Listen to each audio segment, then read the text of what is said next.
Hi, friends. Good evening, good evening. Hi, happy Tuesday. Whatever day it is. Happy Tuesday. I'm going to give just another second so I can double check. I'm usually about 10 or 15 seconds behind you. What I mean by that is that what I see, not here, but what I see on my iPad, so I can make sure I know what we're doing.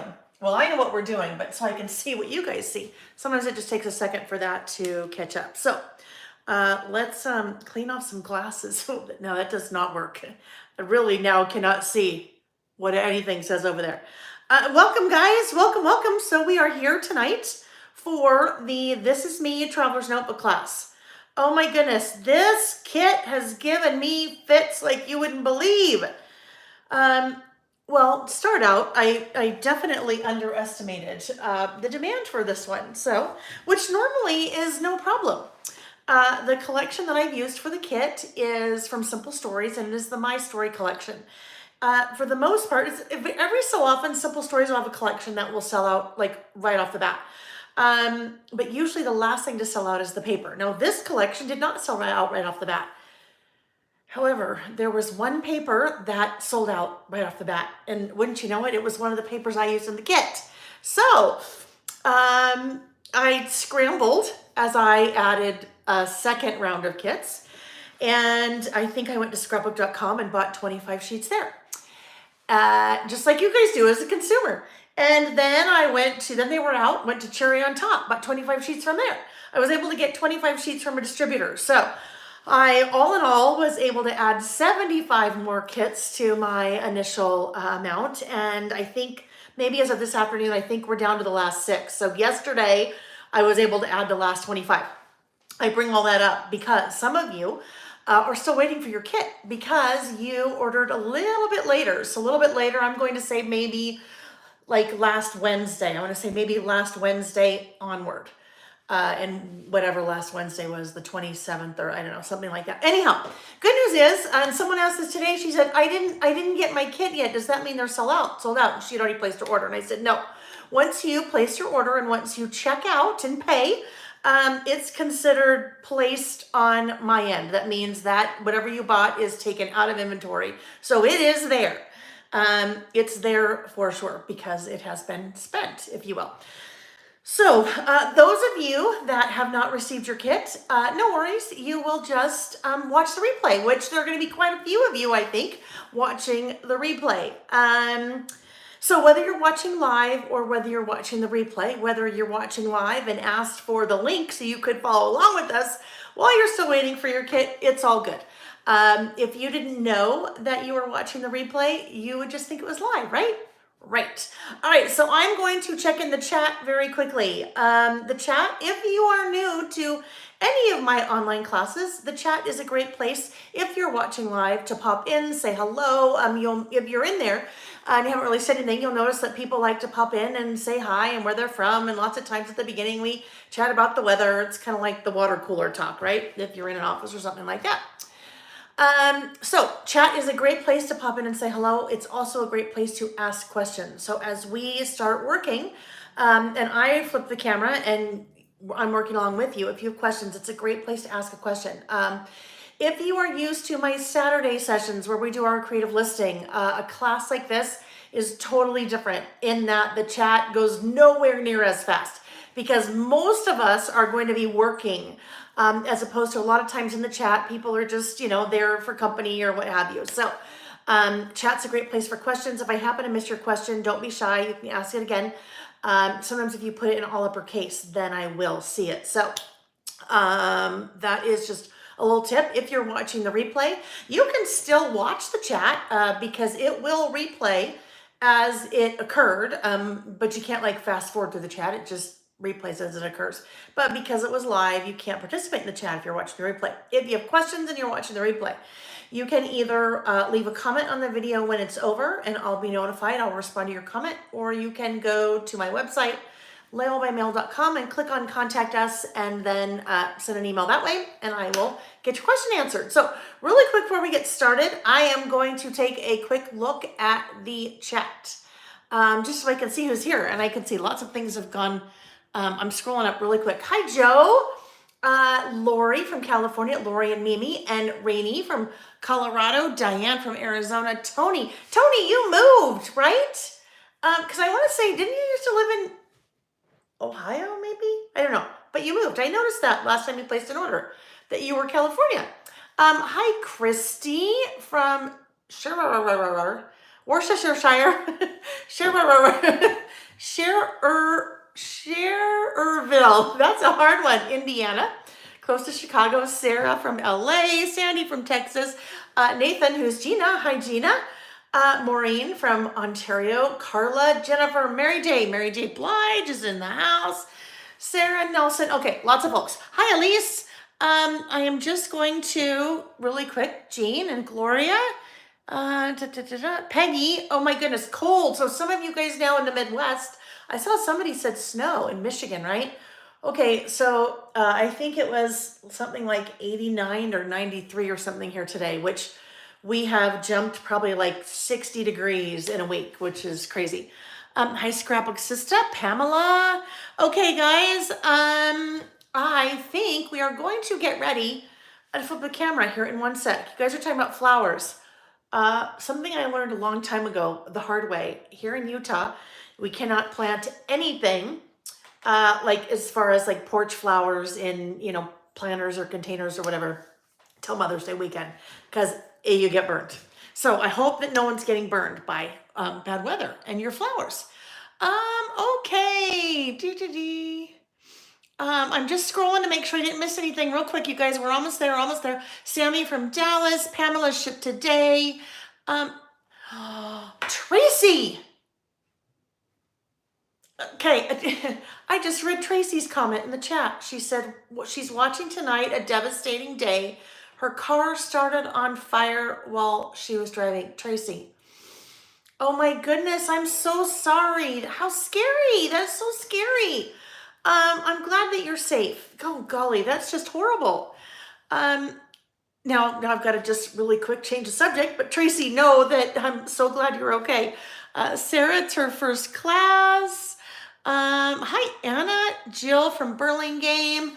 Okay, friends, Anna is in Orange County. First time doing a class, but she's been listening for a while. So I think there are a few of you out here. I think a few of you that have told me that this is your first time actually doing a class with me as opposed to our Saturday sessions. So parts of it will be similar, parts of it will be really different. So welcome. I'm so happy to have you here. 8:30 in Georgia. Lori, here's the beauty. If you don't make it, guess what? If you don't make it, you can, sorry, neighbors just walked by, distracted me. If you don't make it, you can always just watch whatever you didn't make in the replay. That's the beauty of doing it this way, right? Okay, guys, I think that we are, and Tracy's a newbie too, and I think I saw someone else. So, really quick, Vilan, I'll explain one more thing about the videos like this. If you're watching live, you can still use all the controls. So you can press pause, you can rewind if you need to. So maybe if I'm moving on and you need another couple of minutes to finish something, because we are on YouTube, you can do that. You can pause the video while it's live. You can rewind, and as long as you paused it, you can fast forward. Now, obviously, with the replay, you can do all those fancy things, but you can do those things if you are watching live. So if you need another minute or two, or need to, go to the other room and grab something, whatever it is, you can use your pause, rewind, fast forward. All right, friends. And Scrapbook Sister, first class too. I love it. Lots of you have been with me on our Saturday sessions, but you're diving in with the class now. So that's awesome. Okay. I am going to rotate the camera and I will probably close the blinds down and turn on the fan and the lights and all that. So hang tight while we rotate, okay? There we go. Oh, little tight there. Oh yes, thank you, Lori. Yeah, like the video. If you would do that, thumbs up, that's easy. So easy. So easy. All right, here we go. Let's get those lights on.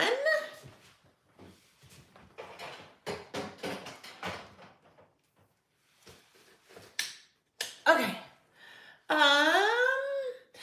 One more thing before we get going. If you need to leave at any time, for all intents and purposes, I'm here by myself. So if you need to leave and you want to say goodbye, you can. but I don't know that you leave. So don't feel like, oh my gosh, I've got to go to work tomorrow. I'm so tired. I've got to leave, but I don't want to like walk out in the middle of the party and people will see me. No one knows that you're leaving. So if you want to say goodbye, if you need to leave early, knock yourself out, but don't feel like you have to. All righty. So let's talk about what's in your kit. You have lots of things in your kit. This is a pretty hefty kit as far as product goes. You have 2 different stamp sets. You have the This Is Me stamp set, that 6x8 stamp set, and then you also have the Christine small number stamp set. So we'll be using both of these quite a bit. I have already taken mine out of the, well, I've already used mine quite a bit, but I've taken them out of the package and just put them in the little stamp sleeves that I use. So you have those 2 things.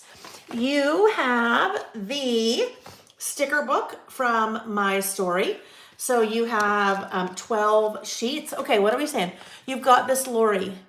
Are we talking to Lori about the thumbs up, or Lori, are you nervous?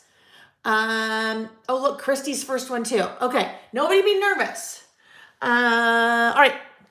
So we also have a pack of 2 inserts. Now I need everybody to look at something for me very quickly. If you have not looked at your kit up until this point. Today, as we were sending out orders like crazy and we were sending out the This Is Me kits, I went to pull the kit for myself for tonight. And I noticed that the kit for myself for tonight had the package of monthly inserts in it. And I about had a heart attack. So there were lots of orders on the porch that Lily went and grabbed, and she went through every one of those. And any of them that had monthly inserts in them instead of the lined dot grid, she replaced. Now I think what we figured out that happens, we think that was limited to anything that was packaged last Friday and today. It looks like the manufacturer that I get the inserts from had sent me in the box, in the master case, there were some packs of monthly inserts, and the majority of the packs were the dot grid line. So I'm just crossing my fingers that we identified everything that we needed to here before orders went out today. So if for some reason you have monthly inserts here instead of your dot grid lined, oh my goodness, please just know that I am so sorry, and I'll make it right. Obviously, we'll send you what you need. It's just one of those things that when you get a master case, when you get a box from the manufacturer, that's all that has in it are the inserts, and the whole entire box says that's what the inserts are. You don't expect that. So anyhow, and it looks like where I'm having lots of people say that you are good. So if for some reason you do not have the correct ones, please shoot me an email right away and we will get you covered. Okay, so you have monthly inserts. I mean, oh my goodness, after all that, I think I'm just checking to make sure you're paying attention. No, that you have the dot grid lined inserts. And the way that you know is that your package will say dot grid lined. So you're good. All right, next up, you have a baggie that has lots of little goodies in it. Yeah, I think, like I said, I am thinking that I think we're good, but just wanted to double check. Don't pay any attention to the fact that I have 2 popsicle sticks. You should have 1 popsicle stick. I have a bunch of extra here. 1 popsicle stick with washi. So we'll be doing some things with washi in the project. In that baggie, you also have a piece of pom-pom trim. Sounds like TK is playing with the pom-poms. As I'm going through, if you already have gone through your things, one thing that you might want to do, the pom-poms during shipping tend to get a little squished. So if you want to just kind of work them a little bit, then you can kind of get them so they're a little bit more round instead of flat and squished. All right, you have 3 clips, a heart binder clip, a large heart clip, and a regular heart clip. A regular paper clip. And then you're going to have some some die cuts. So these are flowers from the My Story collection. And you will have at least 2 large, at least 2 medium, and at least 3 small. Or 2, 3, I think it's this way. I think you have 2 large, 3 medium, 2 small. Now, it's possible that you could have a couple of extra. If you have a couple of extra, it's just your lucky day. But you are going to have an assortment of the floral die cuts because we broke up multiple kits. Or excuse me, we didn't break up multiple kits, but we split the flowers. We split the flowers across kits. Okay, so hang on. Diane said, is it just me or does she keep freezing? And Tony said, not only you. So Diane and Tony, are you freezing? Miss Waddell, Rachel is not freezing. You're getting that too? So interesting. It sounds like we have a couple people freezing and a couple people not. Or a couple people that are not speaking up. If you are freezing, do me a favor, you're getting some buffering.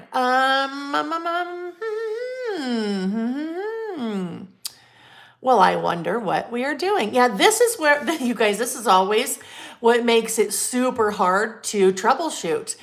Some of you are having the problem, but some of you are not, which is so weird, right?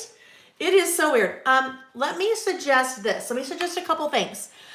In your window, in your video player, click on the little gear. And on the gear, change the quality setting. So change the quality setting, and that usually fixes things for people. If that does not, you can press the pause button maybe for about a minute and let that buffer. If that does not fix it, then you might want to try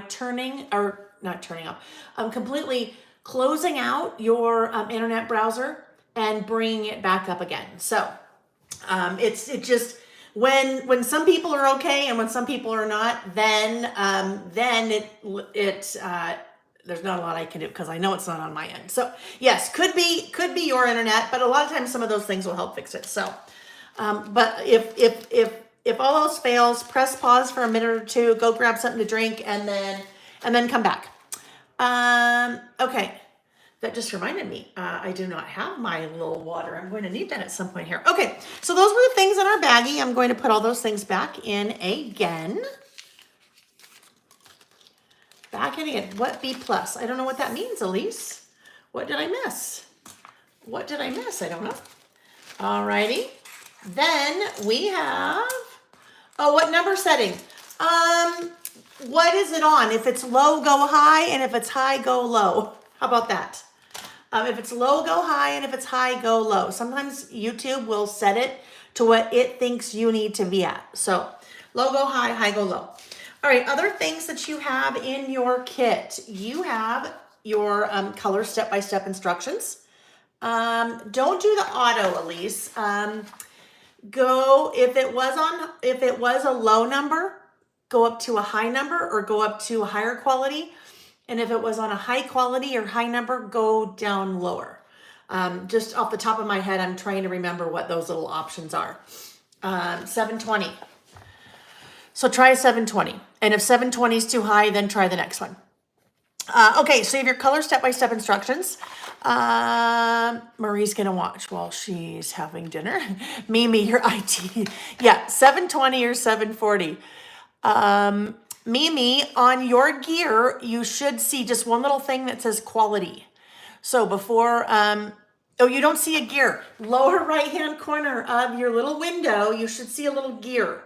And if your window is fully maximized right now, make it smaller and then you should see the gear.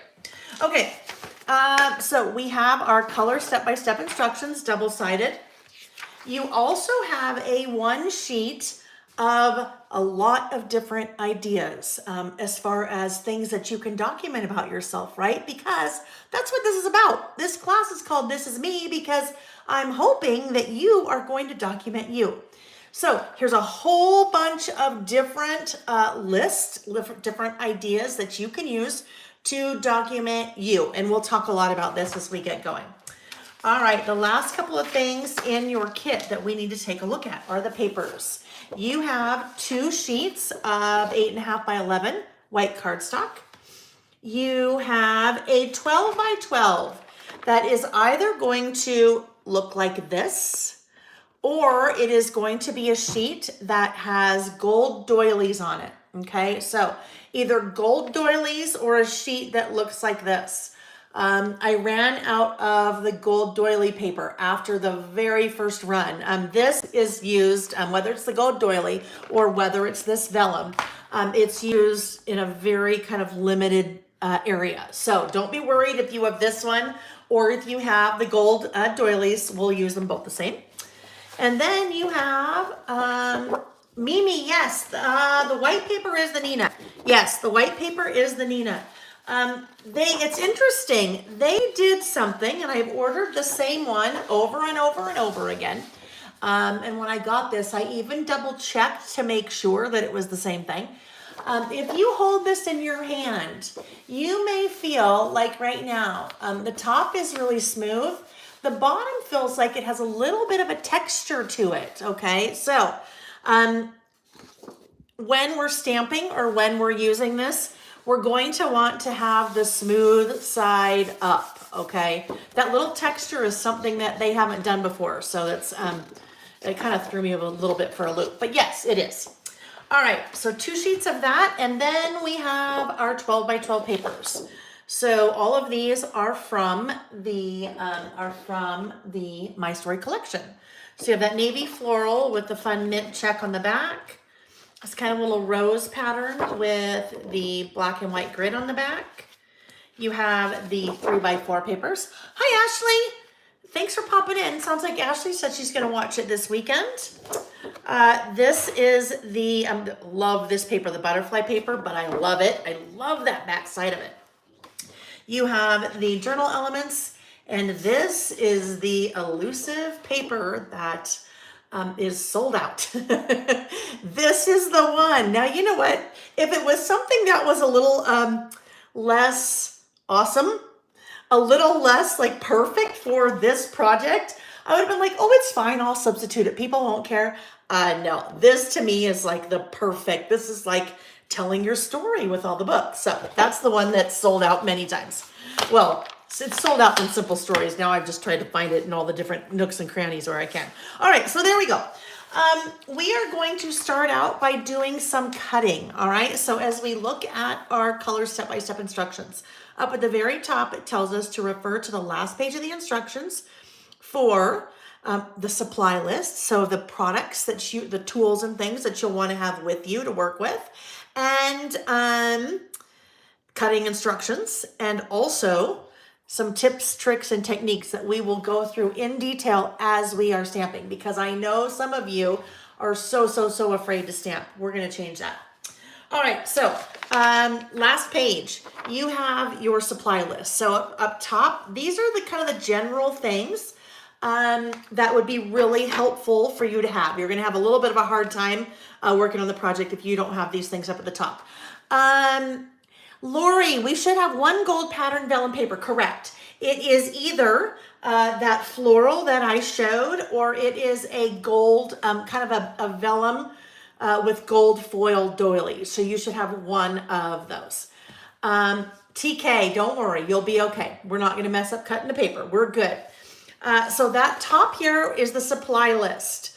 We'll talk about a pencil board when we get there. Some of you may not know what a pencil board is. So when we're ready to start stamping, we'll talk about a pencil board and why it is important. And some things that you can do to make one if you don't have one. Optional down below. These are other products that I am going to be using as I am putting my project together. So some colored pencils, some other stamps that could be worked in if you want, and then some Distress Oxide. So that is the supply list. I won't say required, but you know, things that I'm definitely using that everyone will probably use up top, and then optional down below. Oh, Lori, you know what? I forgot. There are 3 different versions because I reordered 3 times. So it is either has gold paint splatters, doilies, or the or kind of those gold flowers. You guys will see where we use it. It's very subtle the way that it's used. Um, CSUN said, I'm hoping to find this digital collection. CSUN, Simple Stories makes their collections available digitally. Usually maybe 3 or 4 months after they have been around in kind of physical form. So you can usually find those on their website. All right, let's go. Starting out with our cutting. Let's get that out of the way. This is going to be super simple cutting, you guys. I'm going to grab my trimmer here.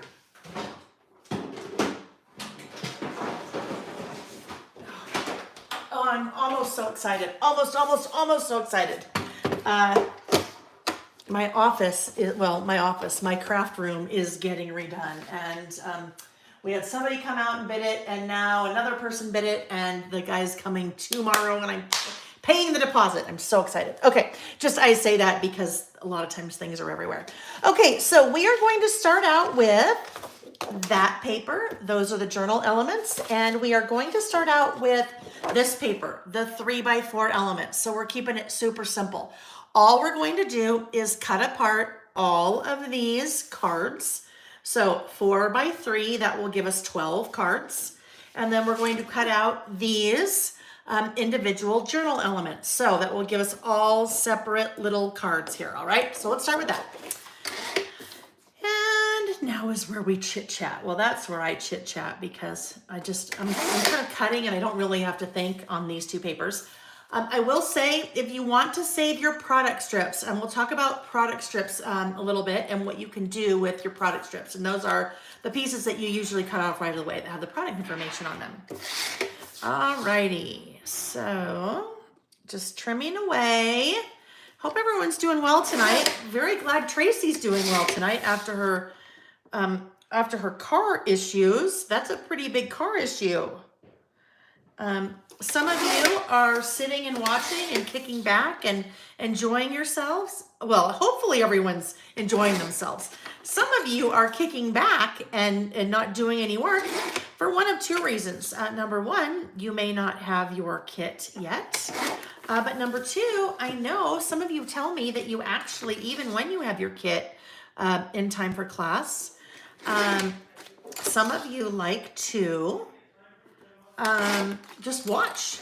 Some of you like to watch the first go round and you're totally relaxed, and then some of you even say you watch it again then as you're working on it. Jo said she got out her Caterpillar.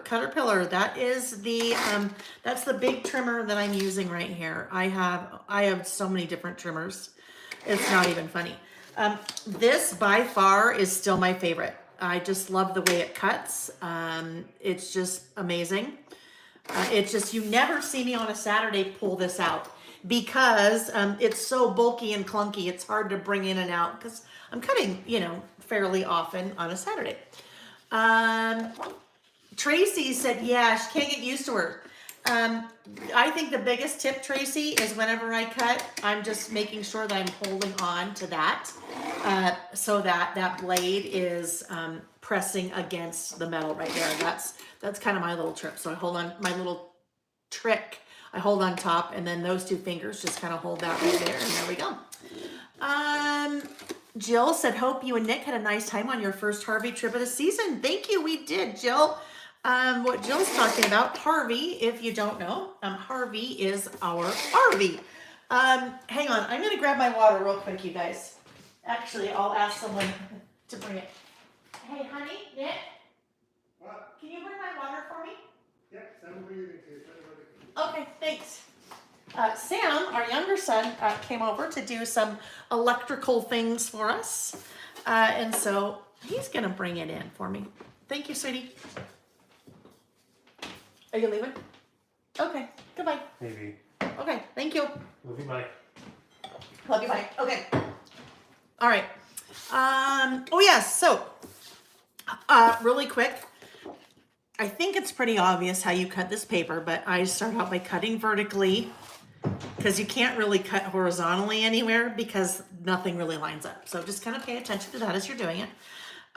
We're not worried about, you'll notice, we're not worried about how these cameras are facing, and we weren't worried about the flowers on the other side. So if we need to worry about how we're cutting something, I will tell us that we need to make sure to pay attention to something.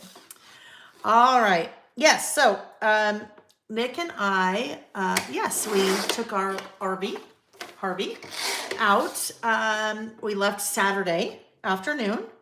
And we went down, I don't know, maybe about 2.5 hours away from where we live to a place called it's called the Little Grand Canyon.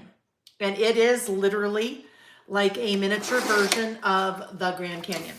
And it is spectacular and it's beautiful and it's so pretty and it's so quiet and it was amazing. So when we go in our RV, what we like to do is called boondocking. So basically you are, we're not in a campground, we're on BLM land, Bureau of Land Management land. There's a lot of that in Utah. And we just pull up and get set up. We went there last year to the same spot and we did that because it's close, like 2.5 hours, right? And we're basically right on the edge of the Little Grand Canyon. So pretty amazing. It's pretty spectacular. We did some hiking. We took our e-bikes and did some like mountain biking a little bit and just had a good time. Yes. We wanted to get out. We wanted to try to get out very quickly on a short one because Nick and I are, so Nick and I, middle of May, will be gone for 18 days. It is it's our 25th wedding anniversary trip that we're celebrating at 28 years because it was scheduled originally for May of 2020 and we all know what happened there. Lori Baker, e-bikes, electric bikes. So they are like mountain bikes, so they're pretty heavy and have big nubby tires. They work just like a regular bike, but if you want, you can be pedaling, but you can also give it a little power. So if you're like going up a little bit of a hill, you just kind of turn it to a 1 and it gives you a little bit of power. They're pretty awesome. Joe, look at that. Joe's cousin got engaged in the Little Grand Canyon. I love it. I love it. Okay, so there we go. Those, we have those all cut and ready to go. Oh, I've got to turn that fan on. Hang on. All right. Those are all ready to go. So I'm going to put those off to the side. Rachel said she prefers boondocking also. She has a water leak. Oh no. Yeah, you can't really, unless you can go without water, which is tough. A little harder to boondock when you can't hook up to the water. All right, so next up, these papers, okay? These guys, we are cutting these papers all the same way. And you have diagram showing us how we're cutting them. You also have written instructions. So what we're doing is we're going to trim an 8-inch tall by 12-inch wide piece from all of those papers. So let's start with this guy. All of these we want to trim off the product strip and we are saving, right? Trim off and saving. So let's just think about this for a minute before we cut. Now, the instructions are going to show us, there is our 8-inch tall, right? So we see that's where we're cutting on the butterflies, that's where we're cutting on the mint, that's where we're cutting here. Those kind of don't matter. This one matters, right? When we are cutting it to be 8 inches tall, we're going to be using this to cover, we're actually going to cut a piece to adhere permanently to our Traveler's Notebook insert. Now, some of you that have been doing Traveler's Notebooks with me for a while, you may be used to slip covering. We are not slip covering these two inserts. We are cutting and we are adhering with adhesive to the cover. So that is what one of those pieces where it's going to be used. And as we're cutting, we want to make sure that our books are vertical on the shelf, right? We don't want to have shelves like this. It's not going to make sense. So as we are cutting this paper, if I need it to be 8 inches tall, I am going to rotate it to put it into my trimmer. So here is 8 inches, right like that, okay? And now it will be good. 8 inches tall, then trim the 8 by 12 piece into two 8 by 4 3/4 pieces. So it's 8 already, right? We just cut it to 8. And now we need it to be 4 3/4. 4 3/4. 4 3/4. This is usually what you see me do on a Saturday, right? You usually see me take a piece of paper, a 6 by 8, and cut it to 8 by 4 3/4. And usually I'm using it like right there, right? But in this case, we're doing that so we can adhere it to our covers. Carla said she was loving the covers like this. We're pretty safe to actually glue or adhere this pattern paper to our covers because you're probably never going to switch this out. You're probably never going to want to take this cover off and put a new cover on like we do with the monthly Traveler's Notebook kits where we're kind of every month we are switching out the cover.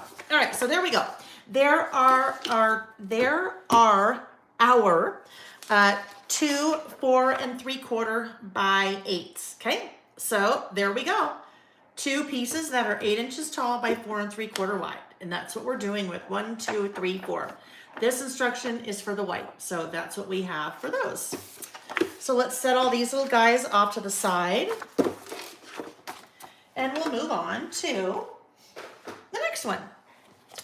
The butterflies. There we go. Same thing. I want to cut here. So I'm going to rotate it as I put that in the trimmer. There is 8 inches. 4 3/4. And 4 3/4. Are we good? We good, friends? Oh, good, Tracy. Yes, go relax. You deserve it after today. Go relax. Tracy's going to finish later. I'm glad you popped in, Tracy. I'm glad you're okay. All right. So then we're doing that with this next one. We're trimming off the product strip. Now this guy really doesn't matter, right? It's basically the same, well, kind of the same, whichever way we go. But I'm going to turn it that way. Hi, Denise. Yes, we will do things with the extra pieces, Denise. We sure will. We've got some good extra pieces here. Joe, have a cocktail. That's what I'd say. Go have a cocktail. Go have a nice glass of wine or whatever you take to, oh gosh, that sounded weird. I was going to say whatever you take to relax. Whatever you drink to relax, eat to relax, have a piece of chocolate, have some tea, have a cocktail, a glass of wine, take a walk around the block, whatever it is, right? All righty. Oh my goodness, we're down to our last one. Okay. So here we go. And I'm going to trim this. This basically, basically all the same. So we'll trim that to 8 inches and then 4 3/4. TK, yes, the direction for the butterflies. Let me pull that one back out. And I will recreate it.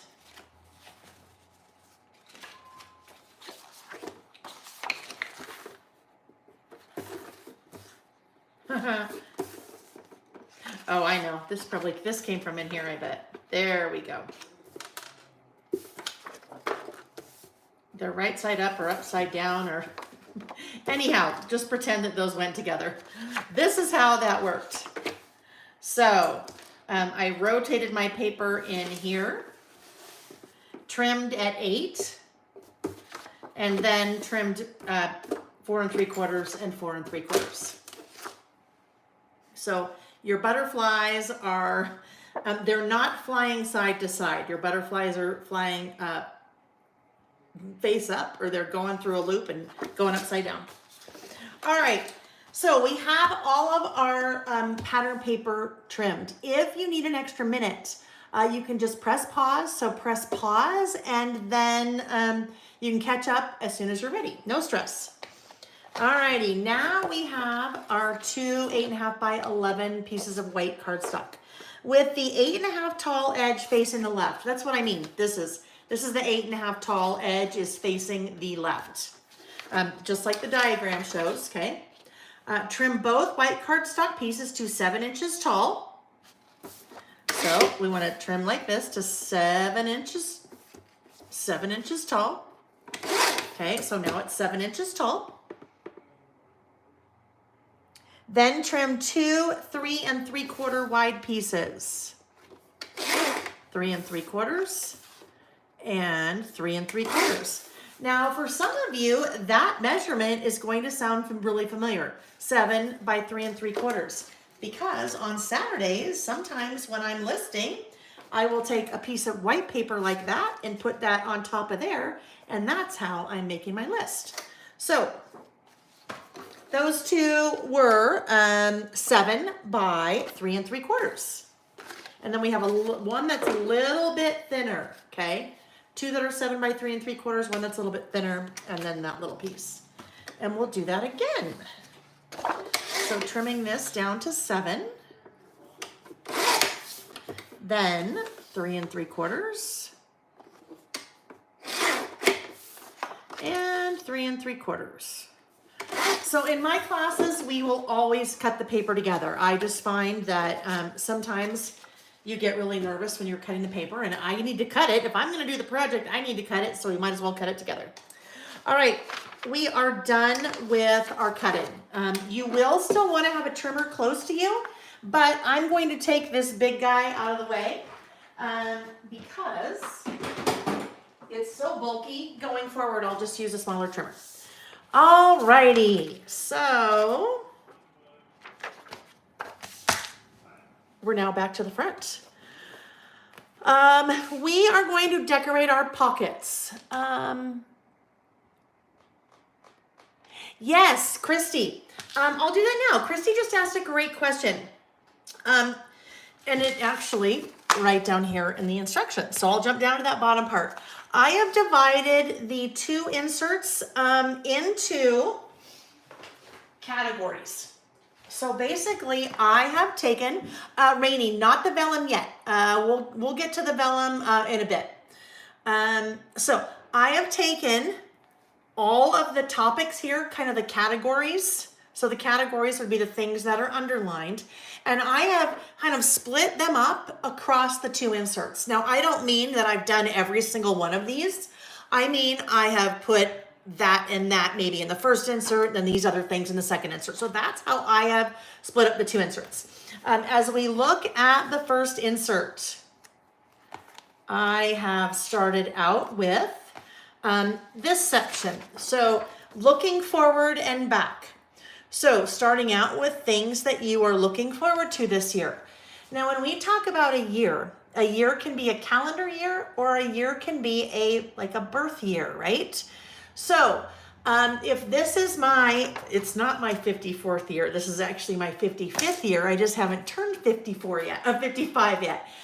So I may be doing this project from January to December of 2023, or I may be doing this project for my entire 54th year, which really would have been August 2022 through August 2023.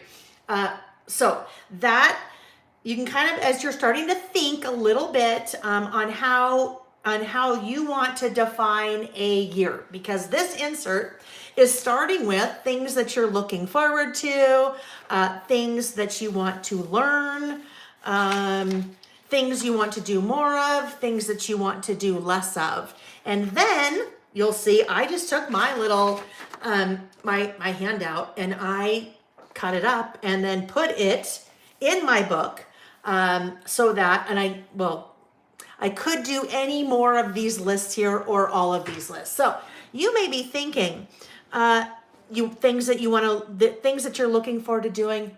How long is this class tonight? 3 hours. Oh, it is? Yeah. Okay. It's- I won't dress your salad. oh yeah, please don't dress my salad. Thanks, honey. Okay. Oh, there we go. Carla said her birthday's January 2nd, so it works both ways. Good for you. All right, so those were, and we'll go through all of this as we really start working, but I think, Chrissy, that's a great suggestion that we kind of talk about this first.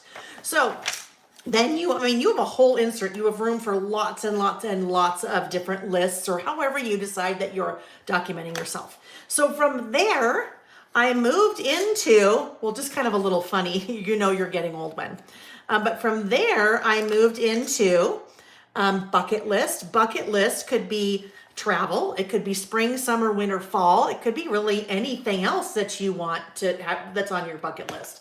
Maybe you have, I don't know, bucket list could be you have a restaurant bucket list. You could have a theme park bucket list. You could all different kinds of bucket lists. But you could have, like I said, travel, or you could be doing a bucket list for the things that you want to do for the year, or the things that you want to do for spring, summer, winter, fall. Then I'm moving into, so we picked up kind of looking forward, bucket list. Then moving into really just a miscellaneous kind of thing, your likes and dislikes, which is really kind of 50,000 foot level, right? But your likes and your dislikes. Then moving into currently. So the rest of the first insert, I am kind of doing a currently. This one is an advice to my younger self. That also kind of falls into the looking forward and looking back. But then currently, so I would be using the rest of this insert for currently lists. Celebrating, considering, discovering, disliking, doing, drinking, eating. I mean, there's a whole bunch of options there for you from your little handout. So lots and lots of currently in here. Then I move to favorites. Currently and then favorites. So again, you have tons of different ideas for favorites. This kind of whole concept of documenting yourself this way, to me, makes it really easy. I think if someone sat down and said, here, document yourself, it's a little bit harder to do, but whether you're making lists or whether you're just journaling, right? You may just be journaling. This may be your favorite restaurant and you're just doing a little writing about a favorite restaurant that you have. So just makes it really, I think, an approachable type of way to document you, or you may be doing some of this for somebody else, but I hope it's for you. All right, so then you have favorites. So you have lots and lots and lots and lots and lots and lots and lots more pages, right?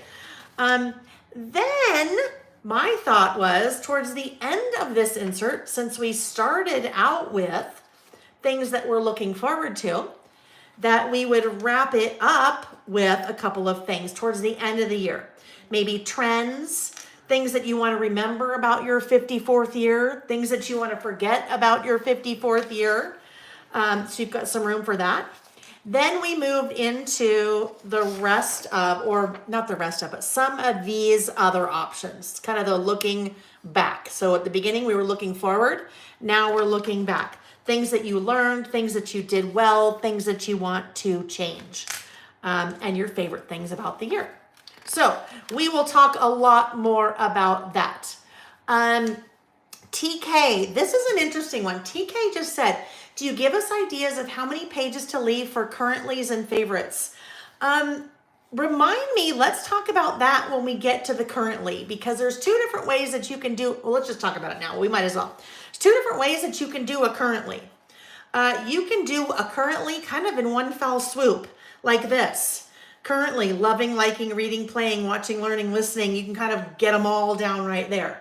But there may be a couple of the currentlys that you want to expand upon, like things that you're currently reading, things that or places that you're currently going, things that you're currently celebrating, things that you're enjoying or hoping or listening to or loving. So it really depends on how deep that you want to get into the currently. You could just make it really super simple and there's one spread of your currently and then move on to favorites. It just kind of depends on how you want to do that. So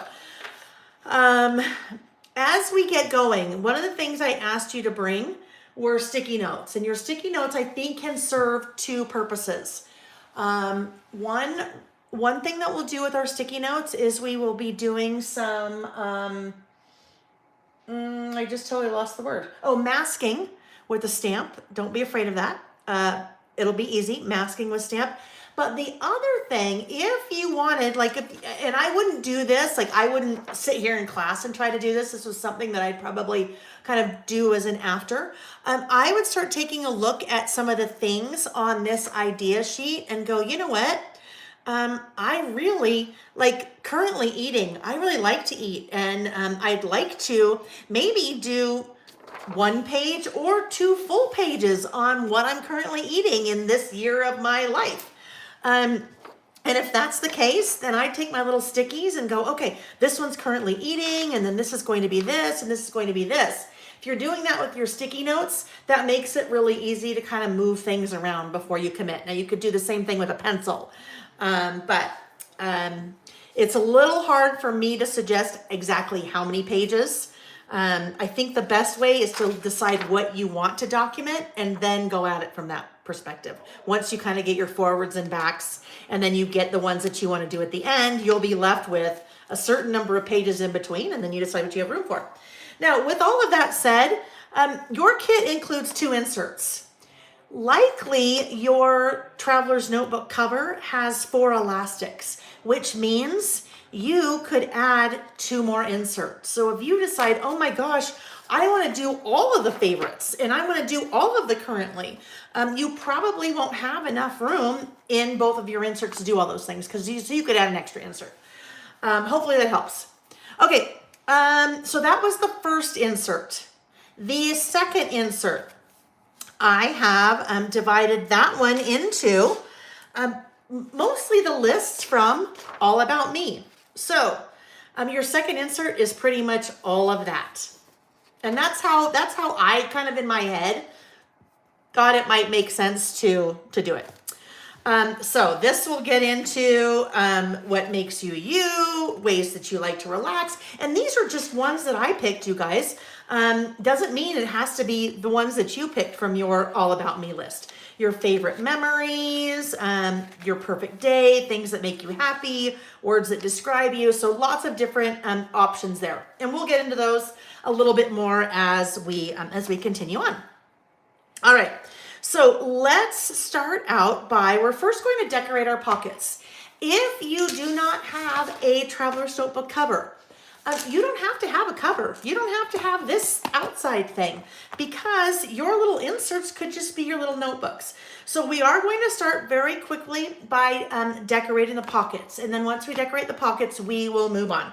If you don't have a cover, and if you're going to get a cover, then you can do this later. If you're not going to get a cover, you're just going to have these little guys, then you have all this extra stuff to play with. If I was you, if I'm not going to do a cover, I might start taking a closer look at kind of the things here that, kind of like spark my interest. Like, TV shows when I was a kid. I'd love to talk about that and make little marks or whatever.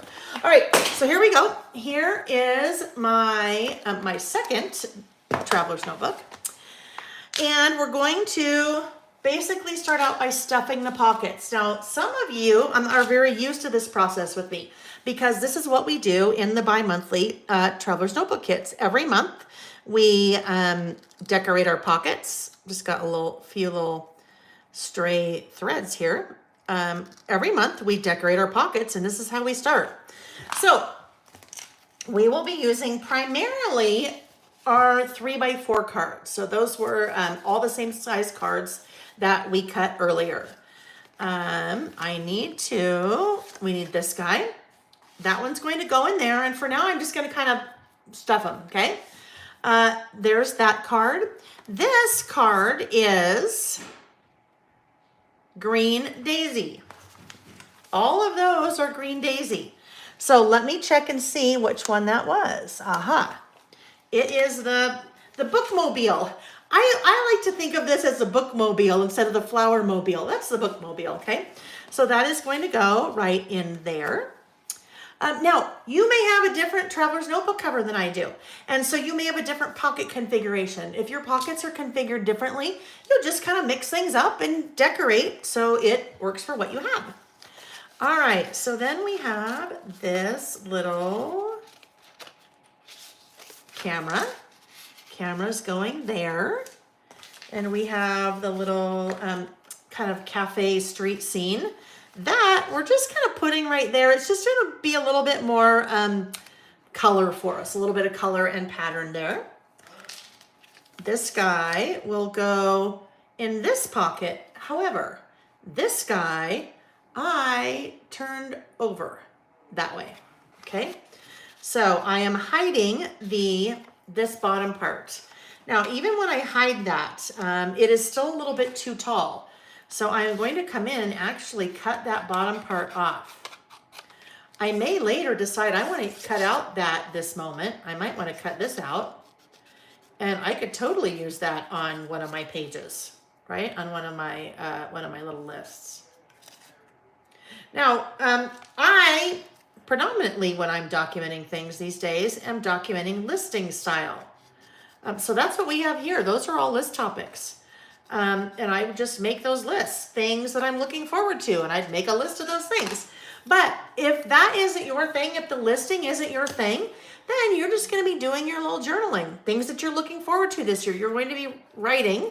I'm really looking forward to seeing my family in August when we all get together in, I don't know, whatever you're doing. All right, next up, we have this. Now, I fussy cut those little books away from the card. And I did that because, well, a number of reasons. Both of those are the same color, and if I put that there, they're kind of totally going to blend in. So I am going to fussy cut, and I'm going to do this in 2 steps. My first step is to cut away most of the excess. Cut away most of what I don't want, right? If I wanted to leave it that way, I could. I mean, it wouldn't look bad, but I'd still like to have a little bit more color differentiation. So I've cut off with my larger scissors all the excess. Now I'm going to get in there a little bit tighter with my little fussy cutting scissors.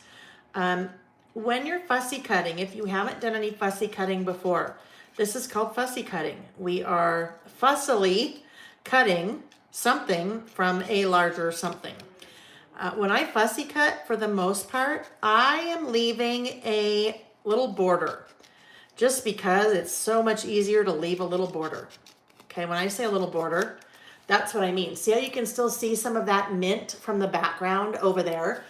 It just, it's much easier instead of trying to, cut that completely away. If fussy cutting is something that you are not a fan of, well, you don't have to do it. Or if you like to take your time, or if it takes you a little bit longer, you may want to, this is something that you could do later, this little fussy cutting of these books. Actually, we are fussy cutting actually 3 of these cards. The books, the typewriter, and the little basket bag of flowers. Okay, so there's that guy. Get rid of all those little pieces. Sammy, yeah, Sammy said that's an interesting scissor thing for fussy cutting. These are awesome fussy cutting scissors. These I have on my website. They are spring loaded. So you'll see right there, they're spring loaded. You'll also notice the blades are very short. So as opposed to something like that, the blades are really long. The shorter the blade, the tighter I am able to kind of get in and around things. If you have arthritis, people have told me that these are great for people that have arthritis because your cutting motion is using your thumb and your little pointer finger, but it is very, very, very like short motions as opposed to, doing something like this. If you have arthritis, I guess that's much harder on your hands. So they're pretty awesome, those little spring-loaded fussy cutting scissors. Anytime you're fussy cutting, the smaller the scissor, the better. So even if you have something like this is great. You don't want to get out your big old long 12-inch shears that you use for sewing. That is, you're gonna hate fussy cutting if you're trying to use your really big scissors. So the smallest scissor you have will be good. So that little guy is just going to kind of go right in there. Then we have the basket O flowers. So again, I am going to cut, most of the excess away with my bigger scissors. It's just way easier than doing, than using my small scissors. It's just cutting the excess away. It doesn't have to be, it doesn't have to be in tight, but then I just figured I might as well do that. All right, now on this little flower, I was not fussy.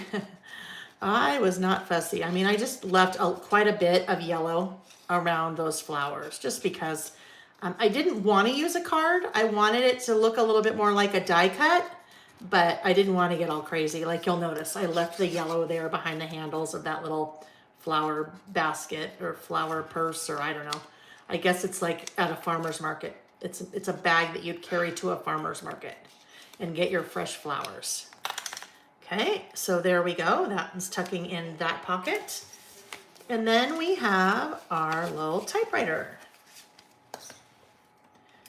So this guy, I'm not even going to use my fussies because I really don't need to. I mean, this is pretty much straight edges that I'm cutting there.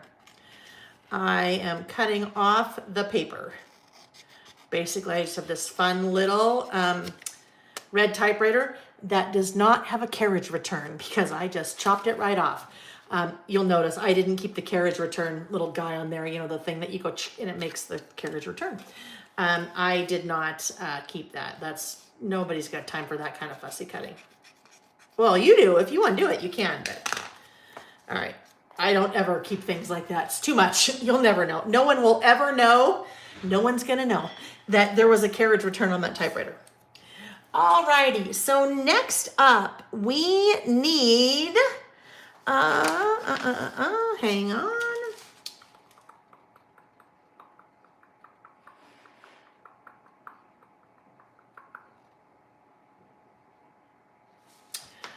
We need to trim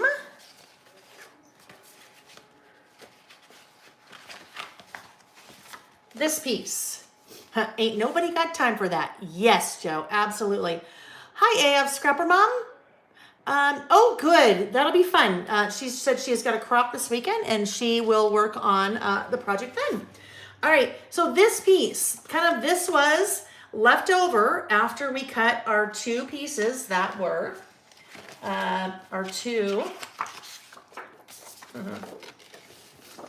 8 by 4 3/4. So this was what came out of the middle or the end, right? When we did that, that's what was left there. This piece I am going to use to put into my window there. All right. If you have a traveler's notebook like I do that has a little window right there, you may want to cover up, put a little bit of pattern in that window. And that is what I did there. So I am going to trim this little guy. Oops, my ruler is not here. I was going to work on some things this weekend while we were gone, and I did not. All right, so this little guy, let's trim to, let's see, about 3 3/4. Okay, this guy I'm going to trim to 3 3/4. TK, that is the flower truck. That's the flower truck. If you don't have a window, so great. Mimi just said, if you do not have a window, what do you suggest? If you just have like material here, I am putting my story on top of that. So you could just put my story on top of whatever is here if you don't have a window. Or if you felt like you wanted to have a little bit more color, you could still cut this piece and you could still adhere it with just a little bit of adhesive to that pocket and then put your My Story on top of it. All right, so this, I wanted it to be about 3 3/4 wide.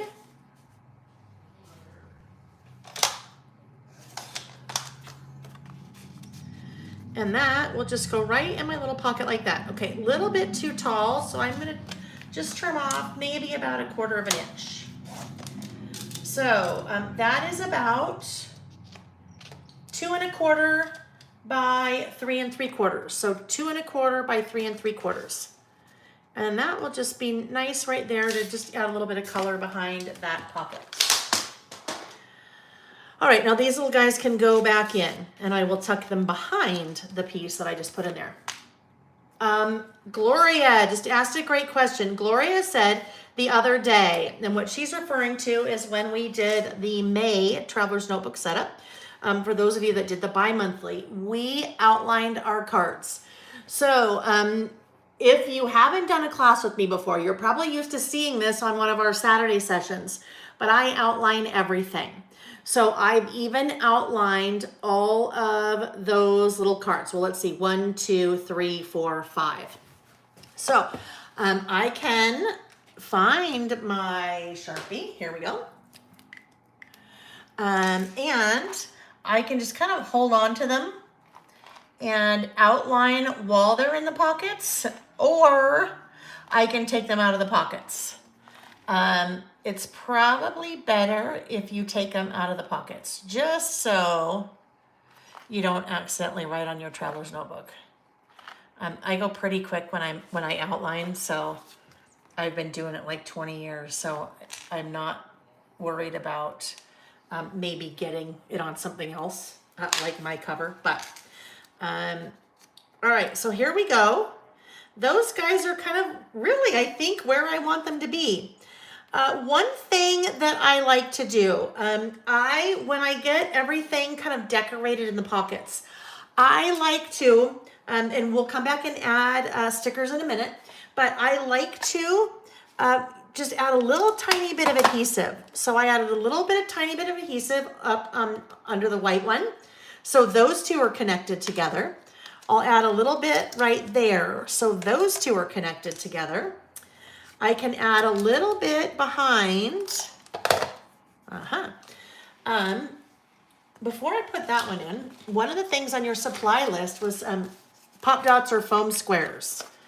So I don't generally use any kind of dimensional adhesive like a pop dot or a foam square when I'm working in my traveler's notebooks, but we can certainly add a little bit of those, a few of those, as we are doing our pockets, just to give a little bit of extra dimension.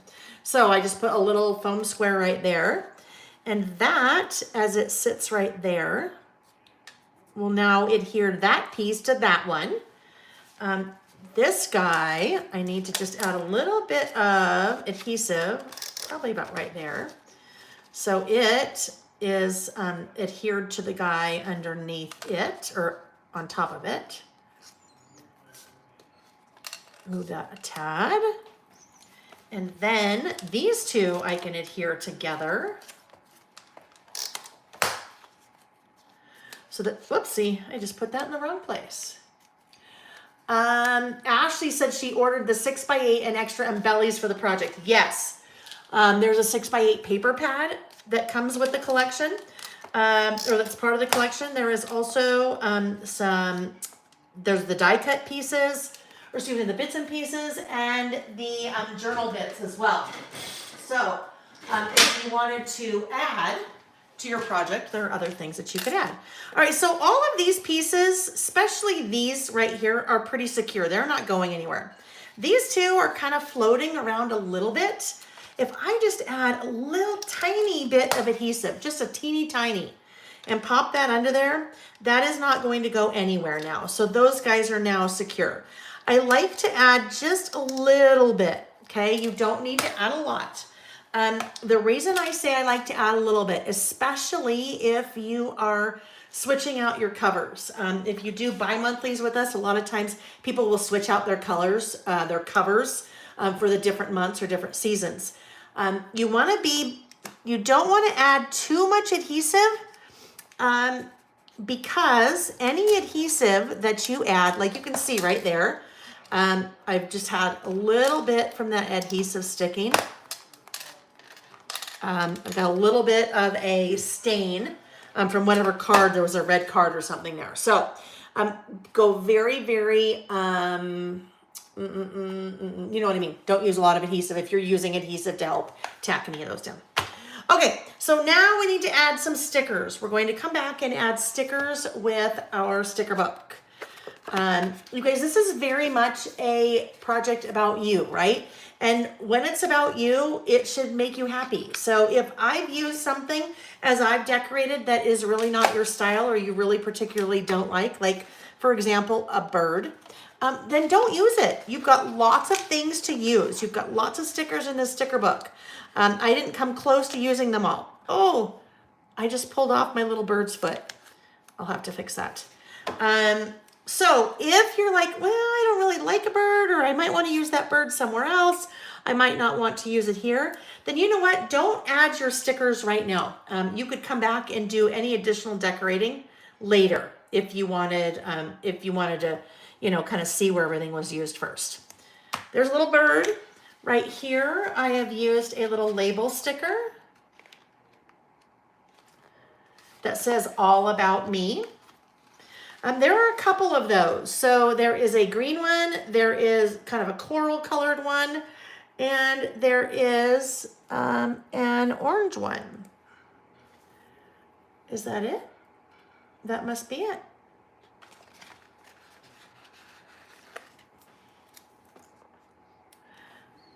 I swear that's orange, but it must not be orange because I don't see an orange one. Whatever, it's all the same, right? So I'm going to put all about me right there. And then I have a little black brown flower sticker. Looks like it's this guy at the front. Just add a little bit of color right there.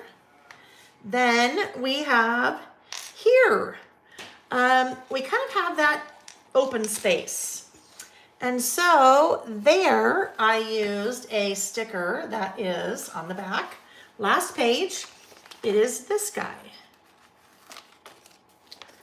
So this I just put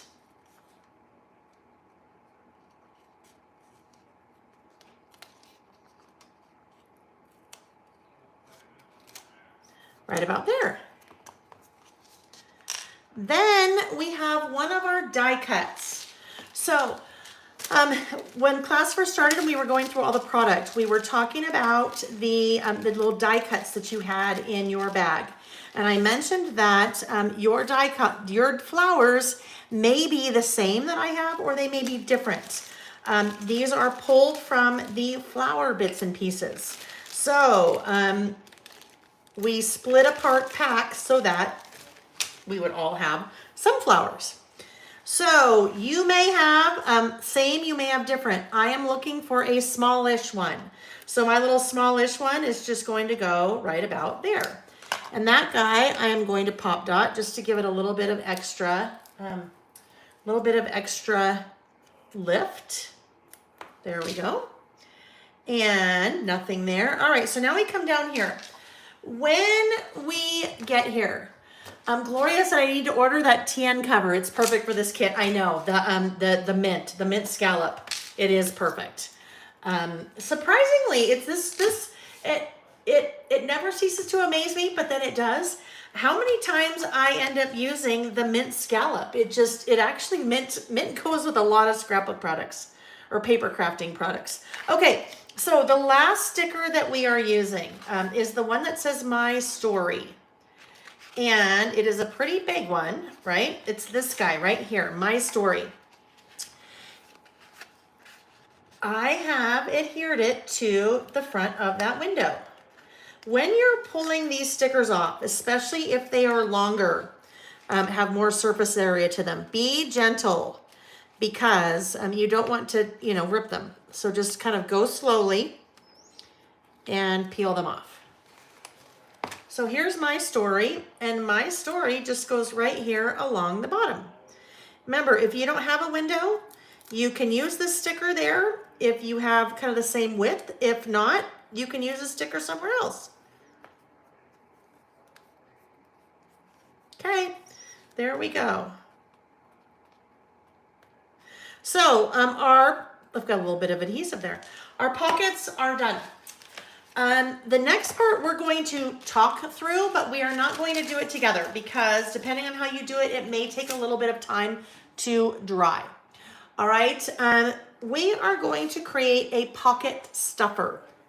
So we are, we're making the pom-pom card.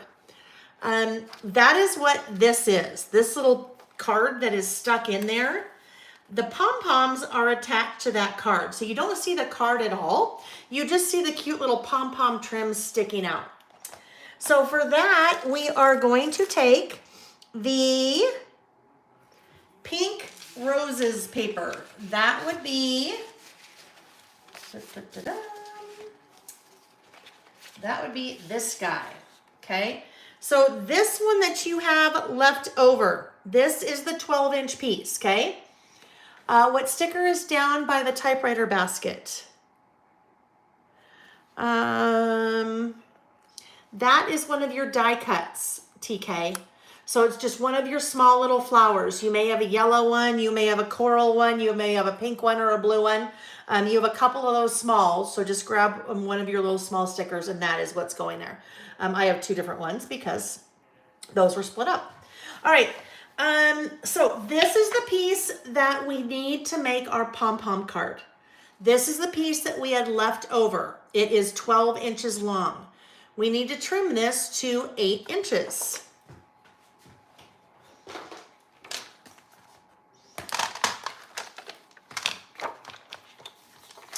As I'm doing this, I will tell you, if you have some other some scraps in your stash that you would rather use instead of this piece, because this is pretty. You could use this somewhere else in your project.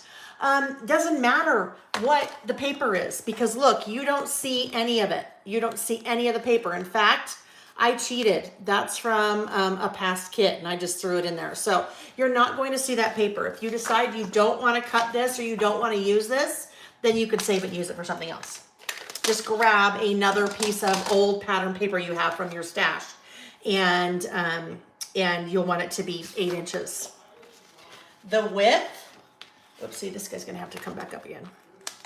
The width is, and the width is not necessarily important. It's just going to tuck in. We just need to have enough here to be able to attach to. So that's 4 by 8. All right, so what you're going to do, you're going to take either that piece or any other piece, and you are going to take your pom-pom trim. Your pom-pom trim is 9 inches, so you have plenty of room. You can decide if you want to really space them out. You can decide if you want to squish them a little bit more together. Generally what I do, and the reason I give you 9 inches, is I like to have a pom-pom starting at the top and a pom-pom ending at the bottom. I don't really want to have, you know, kind of a like short like that or have to really stretch them out. So you'll lay them there. You can either use your liquid glue, okay, your liquid glue to adhere that. And if, hang on. I'm just grabbing, I don't know where it went. Oh, here it is. You can either use your liquid glue, and if you are using liquid glue, you want to run a bead of glue along that edge.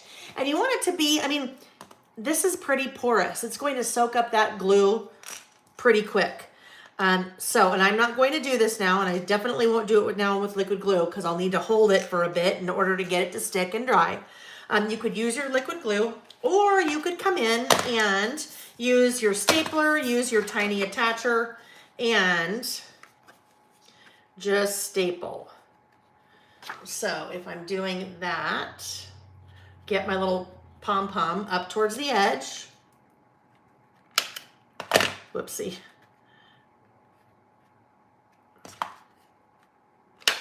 You're not going to see any of this. So I am just going, I would continue and staple a little bit more. Staple, staple, staple. Until I get that adhered. There we go. That's way easier to do it that way, isn't it? Oh, and then I run out. I can use the big ones. It doesn't really matter. All right, I'll trim the excess, and then I just pop that little card right in that side pocket. Whoopsie.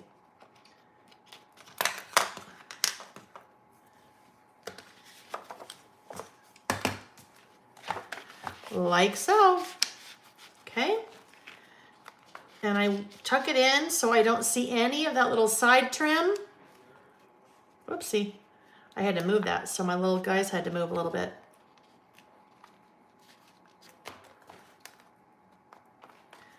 All right, there's my little pom-poms. That piece is 8 inches. That piece is 8 inches. Now, once you get it in there, you'll really notice you kind of need to plump up those little pom-poms because they get a little squished in. They get a little squished in transit.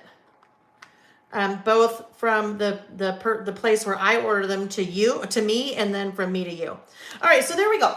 There are our pockets. We are going to set this aside. I'm going to set my cover aside because from now on, we're only going to be working in our inserts, okay? And we will start with this first one. So I'm going to pull this out of my cover.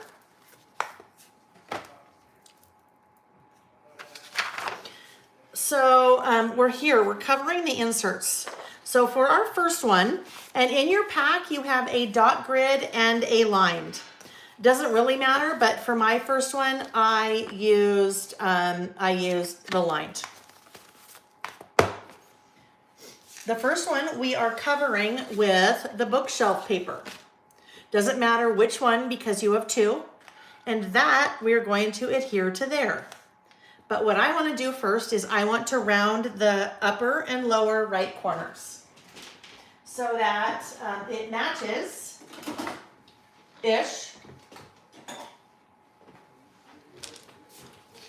the curve. Looks like I did this one, the half. There we go. And there we go. And that I am adhering directly to the cover. Karen, you're going to Boy Scouts. Have fun. All right, so we're adhering this directly to the cover. I don't do this very often. I don't adhere to the cover very often. The reason is when I am doing my bi-monthlies, okay, so when I say bi-monthly, this is what I mean. This is my traveler's notebook setup with the extras from class for the month of May. And here is my calendar insert. Actually, that's the one from last year as I was using. Here we go. Here's my calendar insert. So it is updated through May. This is nice and pretty and decorated for the month of May. But when June rolls around, I don't keep my traveler's notebook like this. I completely change it up. And so I want to be able to take this cover off, right? It's just a slip cover. I want to be able to take this cover off and then recover it for June. So normally that's what I'm doing. Normally I am creating slip covers so I can switch my covers out all the time. But in this project, I am just adhering directly to the cover itself because I'm not ever going to change this out. This book is this. It's not going to change. Let's see. Miss Waddell said, have you ever tried art glitter glue? It dries so fast. I use it on cloth and paper and especially die cuts. It doesn't ever work the paper. There's a fine dispenser you buy with it for small areas. Yes, I know exactly what you mean. I have it. I just remembered. I bought it when I was teaching in Spokane in February. I have no idea where it is. You know what I need? That reminds me. Hang on. I'm just gonna look real quick here. Hey, look it. It's where it belongs. Yes, art glitter glue. That reminds me though, Rachel. Thanks for the reminder. I need to get the little tips. That's funny. I need the little tips. Okay. All right, there we go. So that is the start of my cover for the first one. Insert one. Oh, insert one. That's this one. Trim 1/8 inch from all 4 sides of the All About Me card. All right, let's find that as I'm trying to read my own instructions.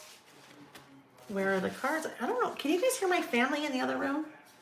Can you hear my family? Hopefully not. Oh, the All About Me card. Yes, here we go. They're being a little loud. We are loud talkers in this family, especially me. So sometimes when a lot of us get together, it gets really loud. Yes, dear? Yes, Sammy? You're still here? Yeah. Okay. You wet? Okay, nice. All right. Oh, here it is. Okay. Goodbye. Okay, sounds good. All right. Thanks, bud. Love you, Mom. Love you too. Bye. Okay. We need to trim 1/8 of an inch around all 4 sides. Is the other piece of the paper turning into the back cover? TK, it is not. I have not decorated the back covers. I have not decorated the back covers at all. So it's not, we're not doing that with the back. We'll use that for something else. All right, so here we go. This we need to trim 1/8 of an inch all the way around. 1/8. So we want it to be a little bit smaller because we are going to adhere it to another card, just so it's matted, so it has a little bit of background and it stands out a little bit more on that cover.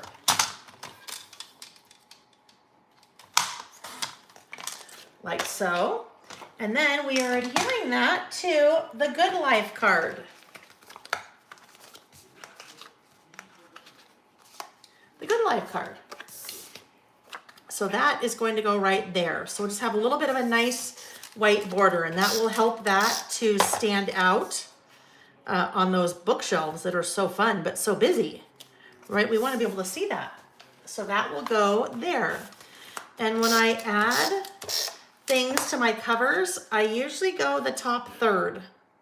So there you go, about the top third. Kind of if you think about hanging a picture on the wall, you're usually hanging like the top third. You're not hanging in the middle of the wall right here. You're not hanging in the lower third. You're hanging kind of in the top third of the wall. So that's what I do. All right, now we need a little pink flower sticker. It's just going to go right there.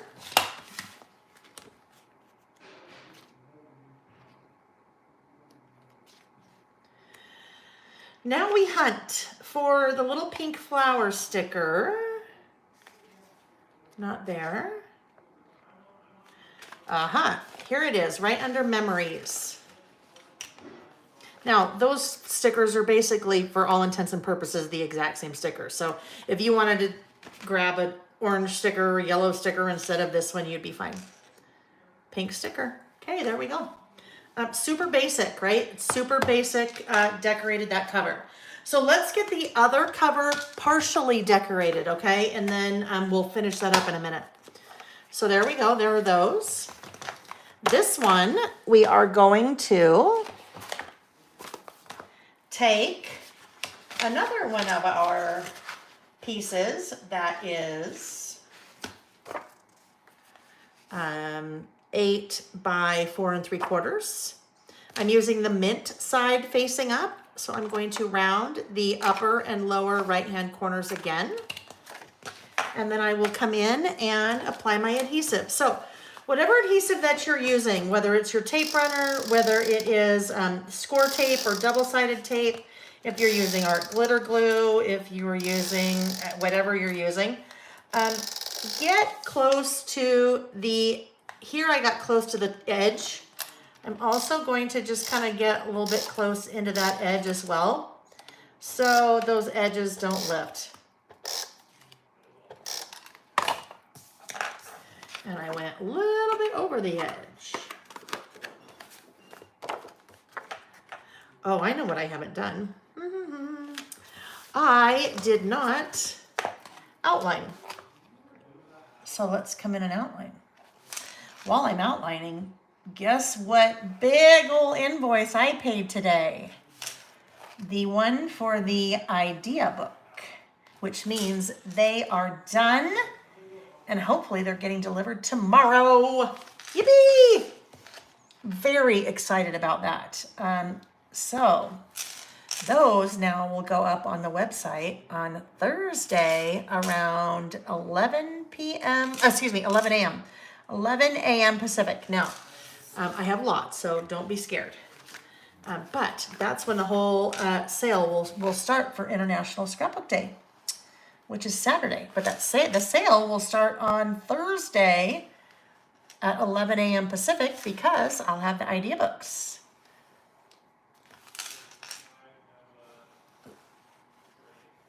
I'll be sending out an email about that time.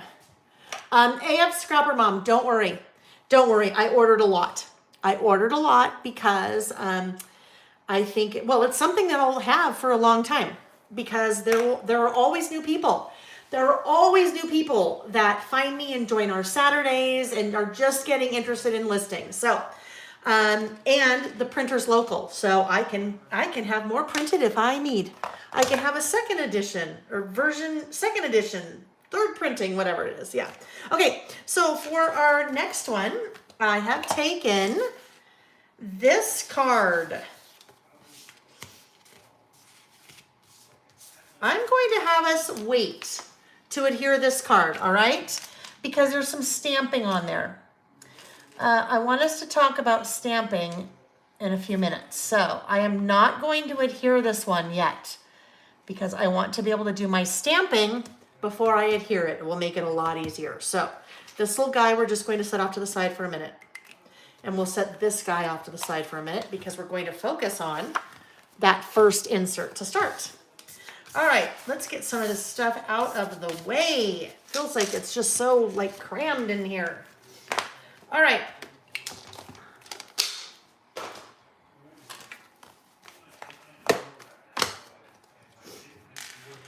For your foily paper, there are several different versions because I reordered product for the kit 3 times and was out of. It started with this. So if you have this one, you either have this one or you have a floral, or you have a kind of some splotchy gold things. So you have one of 3 different versions of this, okay, friends? So I'm going to show you where I used that paper, and then you can decide if you want to use the paper in the same place. This won't be something that we do together, but we'll kind of talk about it, and then you can decide. So I have used it on both inserts. I trimmed the exact same as we did our paper. So I trimmed it to 8 inches. We go back to this guy. I trimmed to 8 inches, and then I trimmed my 4 3/4 and 4 3/4. So that's what that is, and that's what that is. So the 2 main pieces I used as the kind of inside front cover on both of the inserts. The remaining piece, the 8x12 that's left over, that guy that would be left over, I created pockets in the back, okay? So that is a pocket in the back of that one, and there is a pocket in the back of this one. Pocket you could use to add photos, add notes, add little cards, whatever you wanted, but that's what I did with those pieces. So that's something that you can think about. You may decide, you know what, Lyle, I don't want to use those there. I want to use these somewhere else in my project. The one thing I will mention, whenever we work with vellum, people always ask, what's the best way to adhere vellum? Like, what do I use? Do I need to have special adhesive? No, you can use your regular adhesive. My trick for adhering vellum is to adhere it behind something that's there. Okay, when I say behind something that's there in using these examples, I put my adhesive behind there, a little bit there, maybe a little bit there. If you look at that, that actually is not adhered. I didn't put any adhesive behind the vellum part because I don't want to see it. Depending on the type of adhesive you use, you may see it if you put it behind the vellum. So I put it behind something that's already there. It's totally camouflaging. You'd never know that I put adhesive behind that and behind that, okay? So that's what I did there. When it comes to your little pocket, your pockets are easy. You basically are just going to apply your adhesive there there, and there. This is an example though of where you see I use some double-sided tape there. I used 1/8 inch double-sided tape. Can you see that? You can see that a little bit. You can't see it behind the doily part, but you sure can see it a little bit behind there. So just be strategic where you are putting things. It's a little bit harder to be strategic with the pocket because you have to get the sides, but no one would really even know that was there unless I told you, and you probably can't even see it. All right, so that's all we're going to talk about when it comes to the vellum. All right, one of the 3 vellum sheets that you have, that's all we're going to talk about because I used it. To be honest with you, I forgot about it until I was done designing the kit, and I'm like, oh shoot, I totally forgot to use that. That's why I put it where I did. Yep, I admitted it. Okay, we talk next in the instructions about how I kind of logically divided what the topics that were in both of the inserts.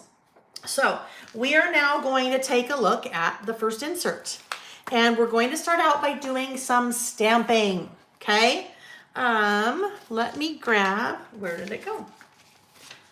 Where did it go? All right, here we go. So our very first page is that. I have taken the small piece. So none of these pieces have instructions. So we're going to go through them, but it's pretty obvious here. They don't have instructions because this is really different than kind of like a mini book project that I do. You don't need to have really measurements and things. So this guy was the 8x12 that we have left over. You can tell that it's not the big one, right? You can tell it's not the wide one. We're not cutting down the wide one. This is the width of the 8x12 that we have left over. We are trimming that guy down to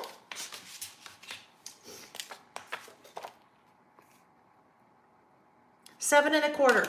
Okay, so that piece that was 8x12, we are trimming to 7 1/4.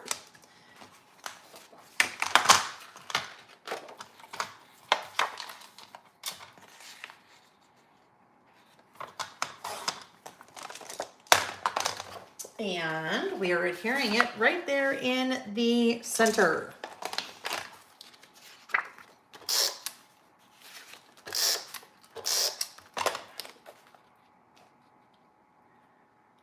Like so. And we have one of our little journal elements. This guy that says me documented. That is going right there. So I am not going to adhere it yet. Actually going to move it out of the way because I'm going to do some stamping. Let me get this little guy outlined and then we will set it off to the side. We're going to talk about stamping now for the next little bit and then we will stamp. So I have used both stamp sets on that card. This is me at 54. Now this is really important, super important. So listen up. If you are not 54 years old, do not stamp 54, right? I'm kind of making a joke, but also kind of not. I'm just going to outline this really quick and tell you. Years ago, I was teaching in Amsterdam, and it was the very first time that I had taught in a foreign country. Well, outside of Canada, but Canada's not really foreign. It was the first time I had taught outside of the country where English was a second language, okay? So as I'm getting ready to teach, there are like 50 people in the room. I said, how many people speak English? And everybody raised their hand. Well, at the end of the class, I realized I should have just changed one little word in there. Instead of saying how many people speak English, I should have said how many people understand English. Because something totally different, but something like that happened on a lot of pages where I had different years, like 79, 68, 98, whatever. And the people, even though I told them many times not to, they did not understand me. So they had put those years on their pages. And I'm sure later they're like, what in the world? What in the world? Peggy Peggy said, I did that on my other list from a Saturday listing. Oh my gosh, I'm 64, but I did 54 like you, Lael. So funny that you bring it up. Yeah, I know. But I know everyone here is very smart and intelligent, but I bring that up because I know what happens. We just get in a groove and we're following instructions and we see what someone else is doing and we forget. So just if you're doing your age, make sure your age is the correct age. If you want to lie and make yourself younger, Peggy, that's totally okay. You can shave 10 years right off. No one will know. You just might have to think back to when you were that age. Okay, so let's talk about stamping. I used both stamp sets here, and I used this version of This Is Me. So there are a couple of different, let's talk about the stamp set for a sec. So you have stamps with this stamp set that you can mix and match. You have a small This Is Me. You have a cursive This Is Me. You have another version of This Is Me. So you can kind of totally differentiate things as you're kind of using the same idea over and over and again. You have things that are a little bit different. And by the way, this stamp set is collaboration with my friend Christine of Pop Daisy Art. And she hand drew. This is all hand drawn. So then you have This Is Me. And then you also have these that are 3 stamps. This Is Me. Because you could do for someone else, This Is You. You have Hey You're. Because Hey You're you could use for a birthday. You could say, hey, you're 54, 23, 12. You have age is just a state of mind, getting better with age. You also have a couple different versions of me's. That type of me, that type of me. You have my, if you want to do my likes, my dislikes, my bucket list. You have an at symbol. You have at AT. So you have lots of different ways that you could say a lot of the same thing. But in this case, I used the stacked This Is Me. So let's talk about stamps. We are going to go to the back page of your instructions. Stamping tips, tricks, and techniques. Because these are stamping tricks that I use every time I stamp. Some of them I've learned the hard way. Some of them people have enlightened me and said, hey, did you know? And I was like, oh my gosh, I did not know, but wow, that makes my life so much better now when it comes to stamping. So we're going to talk about these things and actually use them as we work together, because I think you'll find there are a lot of things that we're going to talk about in terms of those techniques that will make you love stamping.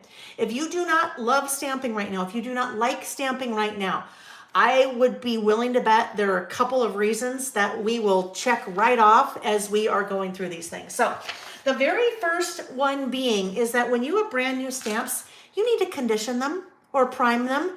They are really not ready to be used, especially if they're photopolymer stamps. Photopolymer is a process. How my stamps are made. There are a lot of manufacturers that have their stamps manufactured that way, the photopolymer processing. That process gives your stamps a much more crisp look, much more detailed stamped impression when you're stamping. So photopolymer, most photopolymer stamps are produced in the USA. The process of manufacturing stamps photopolymerly, that's not a word, but the photopolymer process is more expensive. They're also made in the US, and we're accustomed to things are made in the US. A lot of times they're more expensive. But what you get from that process is a much better outcome. So if you have some stamps that you did not pay very much for, like maybe $5 for a sheet like this, I guarantee you, unless you bought it at a garage sale, it is an acrylic stamp, which is just a different processing, but doesn't quite give you the crispness. Shelly, that is 7 inches. Yes. Let me just make sure. Let me just make sure that that's 7 inches. Because I would hate to say yes and then be wrong. 7 1/4. It's 7 1/4. Okay. So we need to condition the stamps because there is a very microscopic layer that you can't see on the backs of the stamps. So if I were to just take one of these stamps off and stamp with it right now, Because it's an outlined stamp as opposed to a solid stamp like this, it may not be as obvious as a solid stamp like that. If I were to just stamp straight out of the package and not condition first, it's going to look a little blotchy. And this is what I mean when I say it's going to look a little blotchy. Let me show you an example here.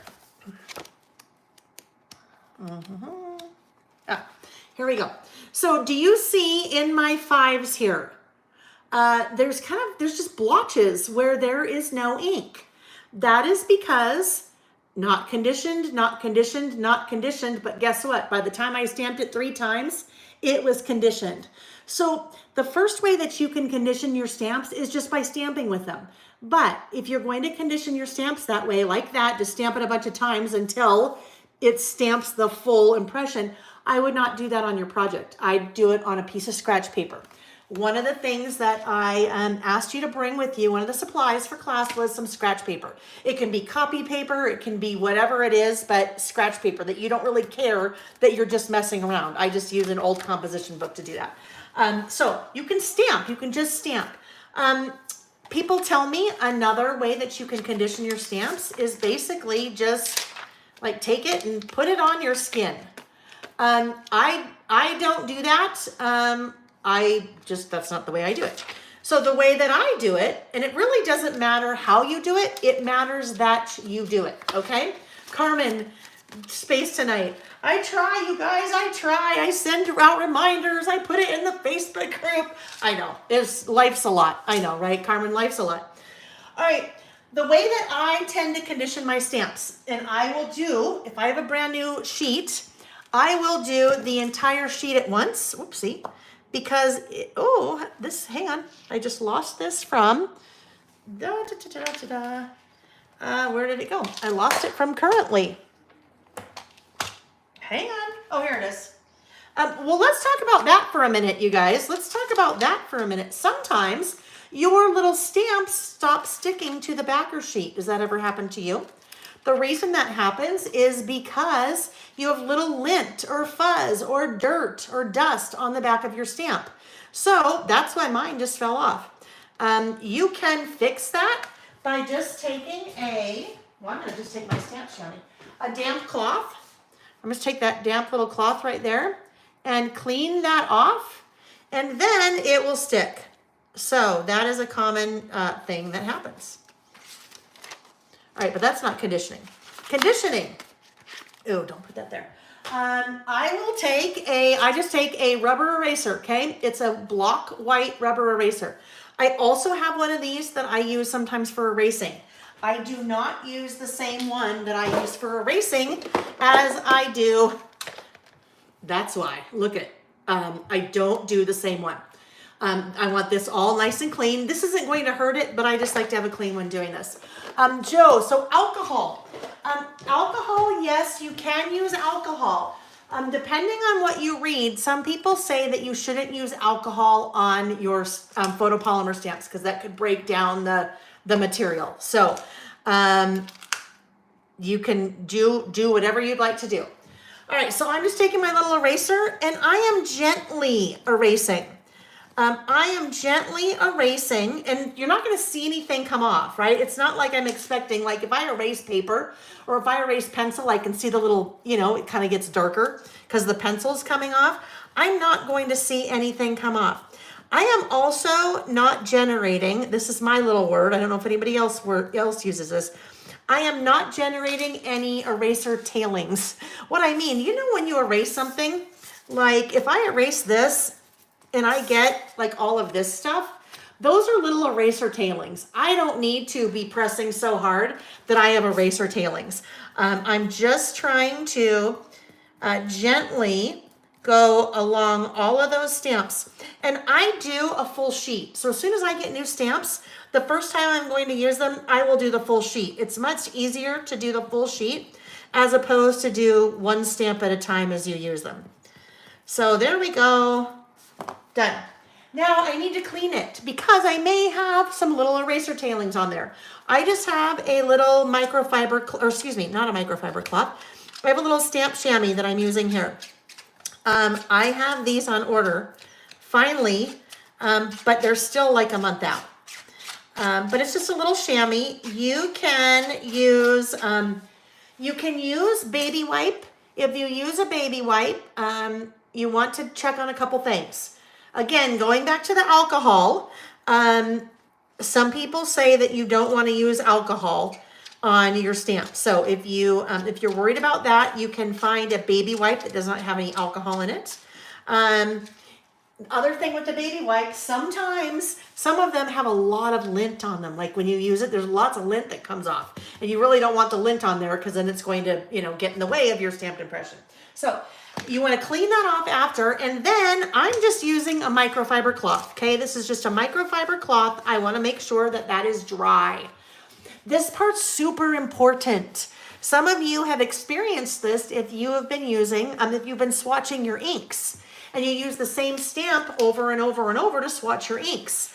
If your stamps aren't dry, especially if you're using like a Distress Oxide stamping ink that reacts to water, if your stamps aren't dry, you are going to change the look, the property of the ink. So it'll kind of bleed a little bit. It might look really splotchy. So you just want to make sure your stamps are dry before you start using them. And I use a microfiber cloth because it does not leave any lint. All right. So now that one is all ready to go. I have done my priming, I've done my conditioning, and now that whole set is ready. That's the first thing, you guys. It takes a little bit of time, but it's so important that you condition your stamps first. In one of those 3 ways, and you may have another way, but it's super important that you condition your stamps first. That right there will, if you've ever had it where the stamped impression on a brand new stamp looks really weird and kind of blotchy, that's why, because you didn't condition first. All right. So, I am going to grab my stamp, the one that says "This is me." I'm going to grab this. I need my little stamping block. Next thing, your stamping blocks, if you can have multiple stamping blocks, different sizes, that is advisable because obviously that is not going to work on that little round one. It would work on my little one. What I don't want to do is take a little tiny stamp like this, little tiny stamp, and use it, if I can help it, on that big block.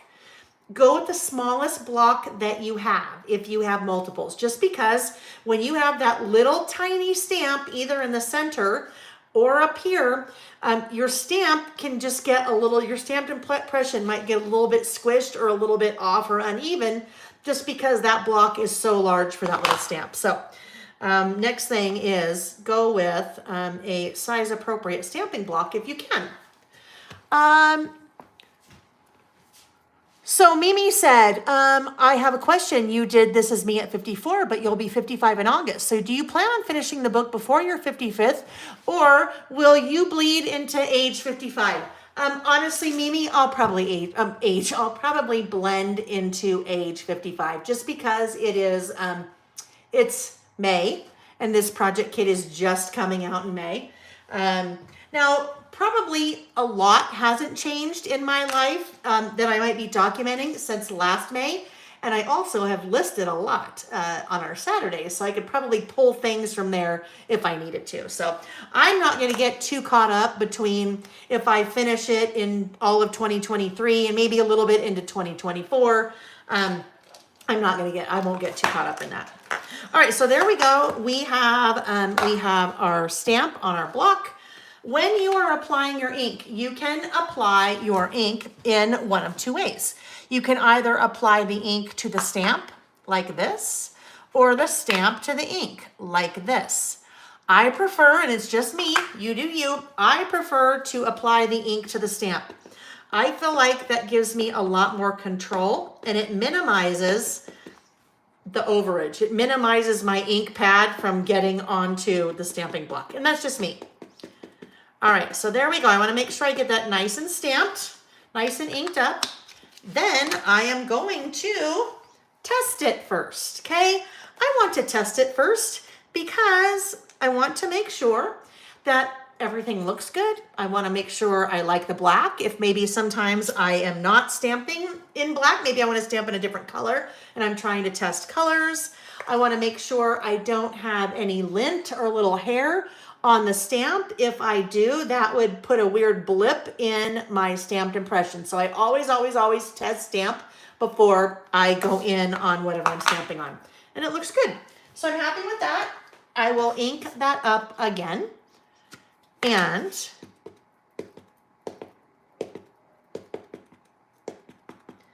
stamp here. Now I have the luxury right now of being able to stamp this card not on the Traveler's Notebook because I'm stamping on a card, right? I'm not stamping directly on the page. And we'll talk about that a little bit more in a minute when we need to stamp in the book. All right, so here we go. This is me. Now, let's say you totally messed that up. And you're like, oh my gosh, that looks horrible. I totally blurred it. I rocked it. I pressed too hard. I didn't press hard enough. So part of the letters are there and part aren't. Let's say I did any one of those things. And now I'm really sad because I think I messed it up. Don't be sad because guess what? Number one, you can either just run with it. Maybe it's a situation where let's pretend like maybe this S didn't get all the way, it's not all the way black. Maybe I didn't quite have enough pressure. I could take my little black pen and draw the rest of that S in.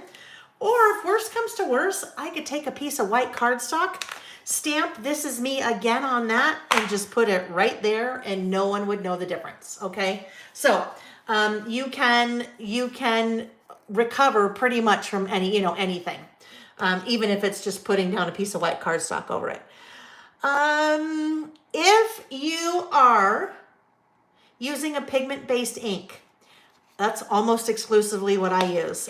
This is my favorite, hands down, literally the only black ink I use.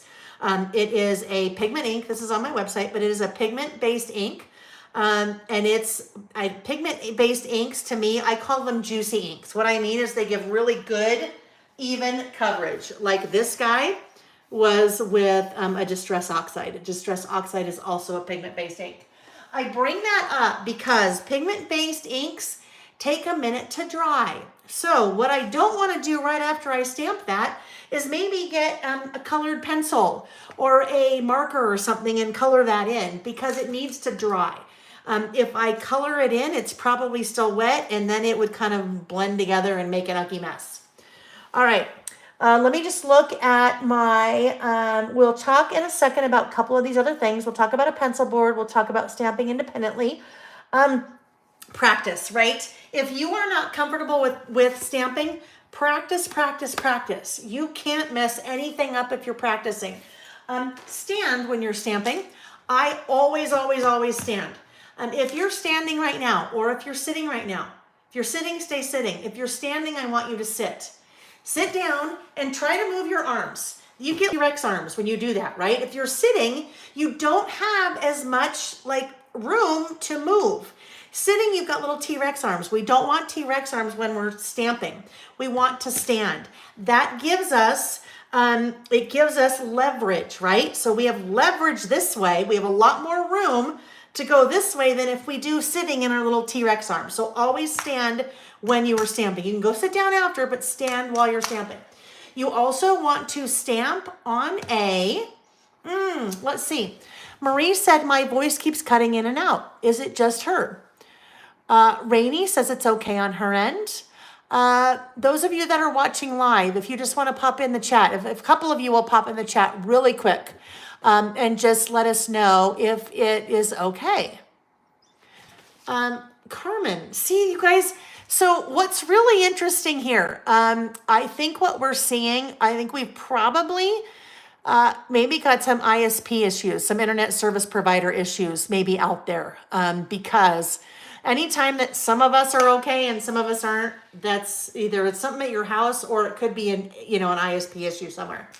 And I apologize if that is happening. I hope it's not. Here's the thing. Marie, I bet if you came back and watched later, those parts, it should be okay because I don't think it's not recording that way. Yes, Paggy, I'm plugged in. It's not recording that way, so that's good. Okay. When you're standing, you want to be on a hard surface. So you want to be kitchen counter, I don't know, bathroom counter. If you have a hard desk, you don't want to be stamping on like a crop table, like a folding table, a card table. You don't want to be stamping on something like that. Your bed, there's too much give. Okay, there's too much give. You want to have a nice solid surface that will push back. Well, not push back. It will not give any resistance because if you're getting resistance, it's just gonna gotta go in.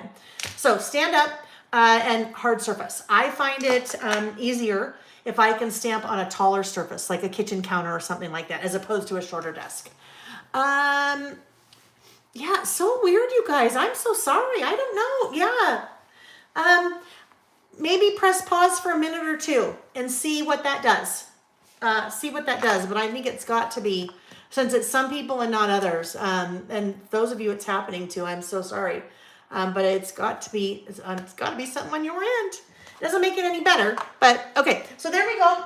I want to right away, I'm just going to clean that off, okay? It's just a good habit to get into of cleaning off your stamps. So again, what we talked about before, it could even be just a damp paper towel, whatever it is. I did suggest that you have wipes with you. The reason I suggested you had wipes, like baby wipes or a damp paper towel, is not for cleaning your stamps.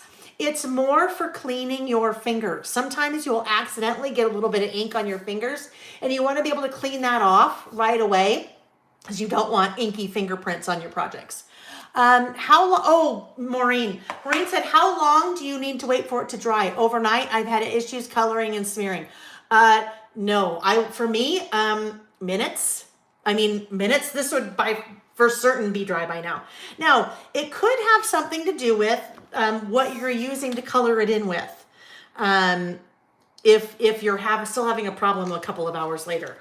If you're using anything that is water-based, so if you're using like a watercolor, it would definitely react because pigment-based inks, especially like the Tim Holtz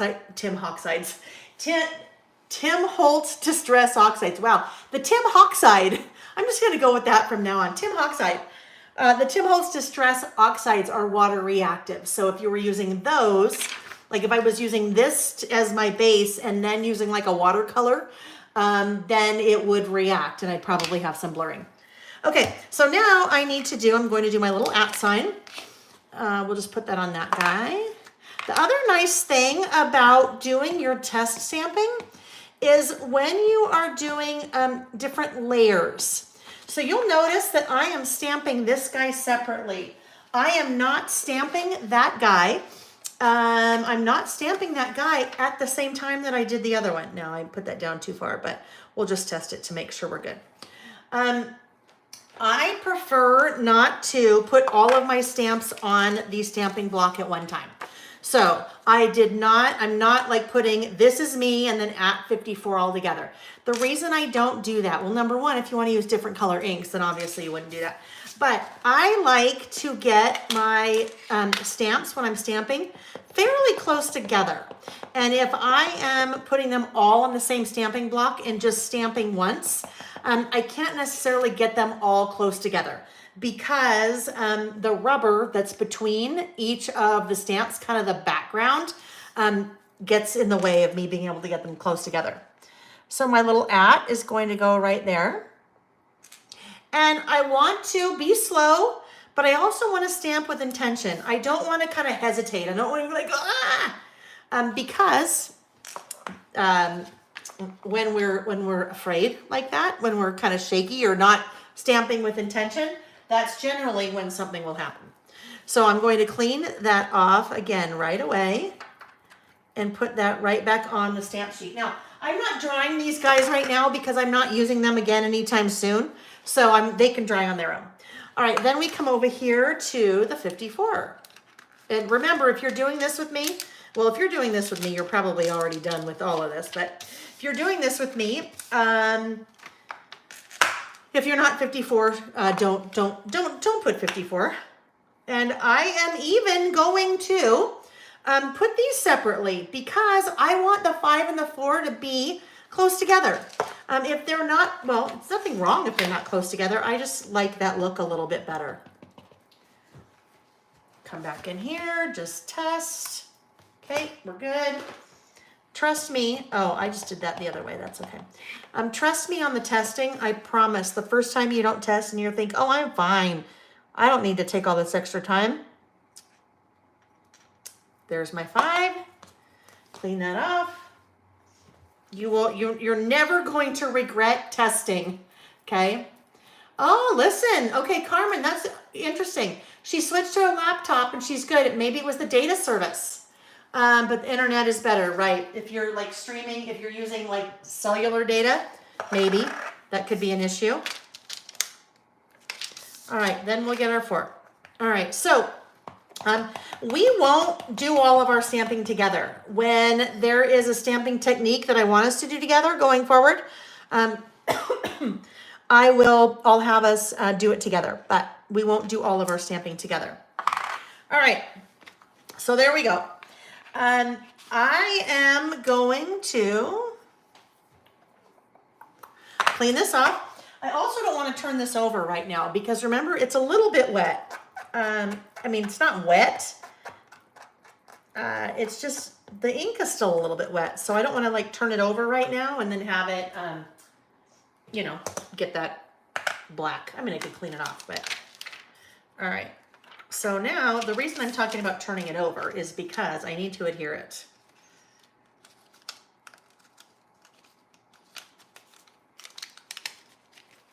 Alrighty. Here we go. That is going to go right there. So what I did to finish that up, I took my little ruler and I just did a little double outline under those pieces. I did that because it kind of now, it helps to define that area, but now doing a double outline with the ruler makes it similar to kind of all of those outlined letters and numbers. And then I wrote 2023 under there and then added that is a little die cut. So that's one of your die cut flowers. Again, you may have the same flower. You may have a different flower. You can take one of your kind of medium-sized die cut flowers and put it there. All right, let's now talk about creating a background using a stamp. That page, you do not have a pattern paper that looks like that, right? That is one stamp that I used over and over and over and over and over again to create the background. So I want to start that and I'll show you how to do that. I won't finish the whole thing, but there are some things that I want to talk about on how to do something like that. So I am going to take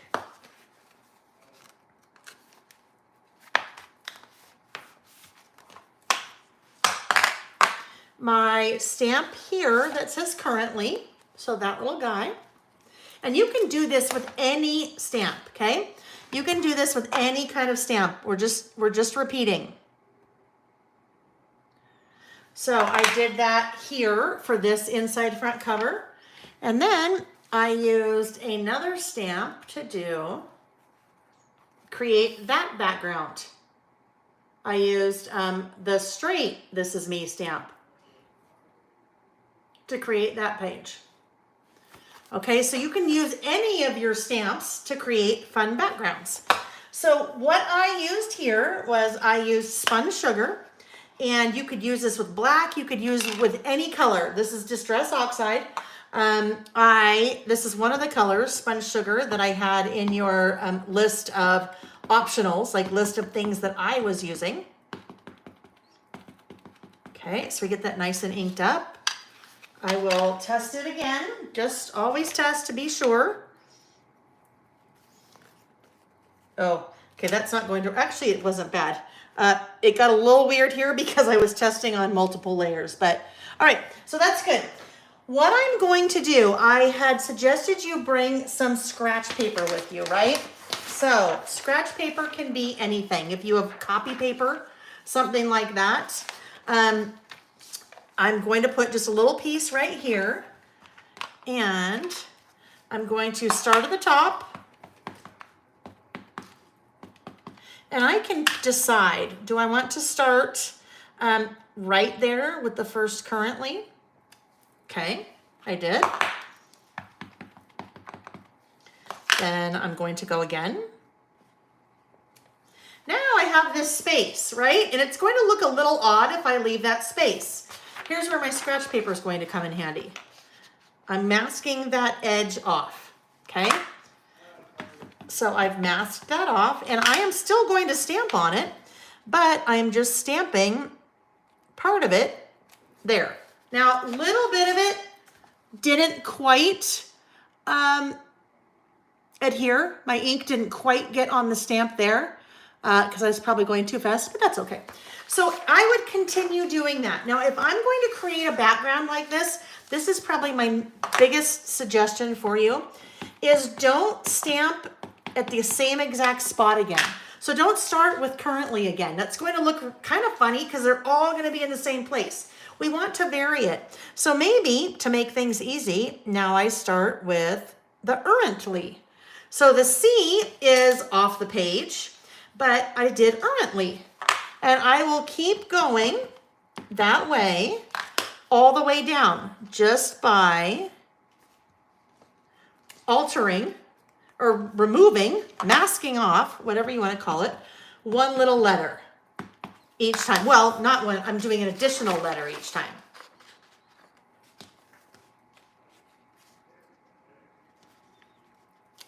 Okay, there we go.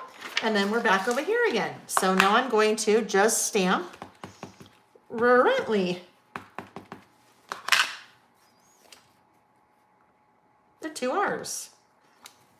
So that, by doing that, by altering each time, by doing like one less letter in the word, that is going to give me, you can see I didn't do that. I didn't start that way because I did both of them exactly the same. And then I went, oh, that's silly. I need to fix that. So then that really kind of starts to differentiate the way that looks.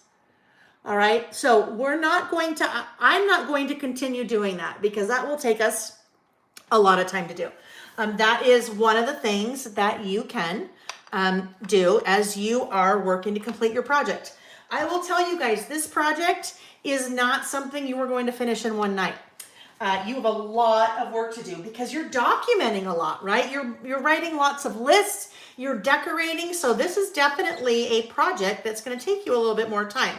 But when you're done, this is going to be one amazing project all about you, which you are going to love. And I think probably your family is going to be really, your family or your friends, people that know you and love you will cherish this so much. All right. So as we talked about earlier, this first insert, I'm starting out by looking forward. So things I'm looking forward to this year. And again, this could be calendar year 2023, or this could be in my 54th year, which would mean I was starting it in May of 2022, ending it, starting it in August of 2022, ending it in August of 2023. But August of 2022 was a lot of months ago. So I won't be doing it that way. I will be still kind of just, the looking forward to this year.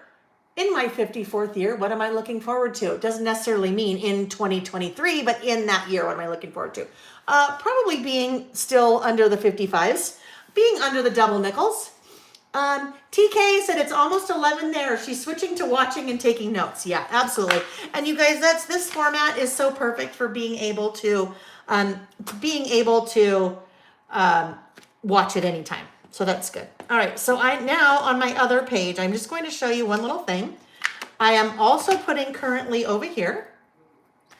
I'm okay for now. So I just had to think about something. So I'm also putting currently over here. Oh, guess what?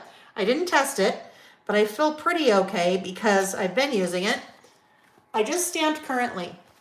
While that dries, I took a colored pencil. And do you see on in between all those little letters? It's really faint. My colored pencil is probably like the color of the spun sugar. But I colored in those little parts of the word, the open parts of that word, just using a colored pencil. Then I wrote, looking forward to this year. So what am I looking forward to this year? Now, I hand wrote that, but some of you have the All the Things stamp set. I could have told you that I stamped it because look at, looking forward to next year. I wrote those too. That's my writing. So this would be a stamp set that you could, if you have it or if you want to purchase it, you could work into your project. Things that you're looking forward to this year, things that you're looking forward to this spring, summer, winter, fall, things that you'd like to do, things that you'd like to do again, things that you believe, things that you did well this year, things that you learned this year. So that kind of same concept, but then I just hand wrote that there. So you can handwrite as well. But what I wanted to point out there was I wrote that in black pen, but then I just took that same colored pencil and wrote over those letters. So I pulled that kind of pink into those letters just as I colored those in to pull in with all of that pink over there. Now, what I didn't mention after, obviously, but after I did my little background there, I used my number stamps, 2023 and me, not to be confused with 23andMe, like the chromosome thing. 2023 me, and then I had a little photo there. Okay, so on this one, if you do this page, that's what I did there. And then I used a couple of stickers as an accent along the bottom. So in your instructions, you will not, you don't see any of that written out, but you see it all. So that shows you right there that I used the little label stickers, or your border stickers, excuse me. I used the thin yellow one, and then used the little scallop one below that, and then a circle sticker that says good vibes. So basically then I'm just decorating, right? I'm just decorating. So now I need to go back and either list the things I'm looking forward to this year, or I need to journal the things I'm looking forward to this year. Just because I did that doesn't mean that you had to do that. You don't even have to talk about what you're looking forward to. That's again where this little handout comes in really handy. Things that you're looking forward to this year, things that you want to learn, things you want to focus on, things you want to do more of, less of, things you're looking forward to by season. So it's kind of everything above trends this year would be things that you're looking forward to. And that is how I have approached the start of my book. So in my 54th year, these are the things I'm looking forward to. This guy, Mimi, said, I need a magnifying glass to see the stickers on the page. I'm doing me at 65. As I hold them up here, we'll talk about them. And then Mimi, if you have any questions as you're working on things, if you're not sure what I used, just reach out and I'll tell you. So this guy, some of the things I want to learn. Again, I hand wrote that, so you can handwrite things I want to. This is funny. I first did it things I want to learn, and then it was totally unbalanced. It was too low. So then I just added some more words, some of them. So you can write that. If you have or want to get the All the Things stamp set, then you have the things you want to learn. Learn is just alpha stickers. So there are tons of alpha stickers on that sheet. I use those quite a bit in kind of getting specific on some of the things on my list. For this guy, this little technique, I have stamped a number with one ink. I colored in the number with a different colored pencil, and then I drew box around each of those numbers. So I'll just show you one of those, but super easy to do. If I take, where are they? Oh, okay, I need to come back here. Do as I say, not as I do, right? Let's get that cleaned off.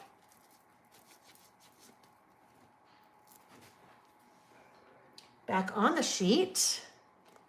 The currently, so as we talk about currently, we'll talk about currently again in a minute. Oh, numbers. Okay, so let's just pretend we're making our number 2 box. So if I am over here, I can tell I need to get my wipe out, because always a good idea to check your fingers before you do anything, because look I have black ink on that thumb, which just made a little black mark on my insert, but that's okay. It is what it is. One of the things we want to talk about real quick, Carmen, I love it. She says, I'm still confused that I am 52 now. I still think I'm 35. It's like Rip Van Winkle. Yes, I agree. I still feel like I'm 35. Isn't that crazy?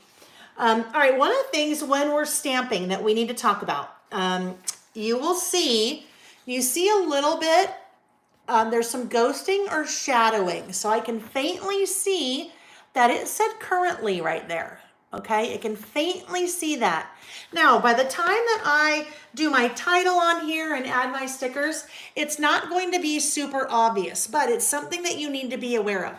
If that absolutely drives you bonkers and you're like, no, I'm not doing that, I don't like that, you have a couple of options. Number one, you can get more pattern paper, just pull pattern paper out of your stash or buy a 6x8 pad or whatever it is.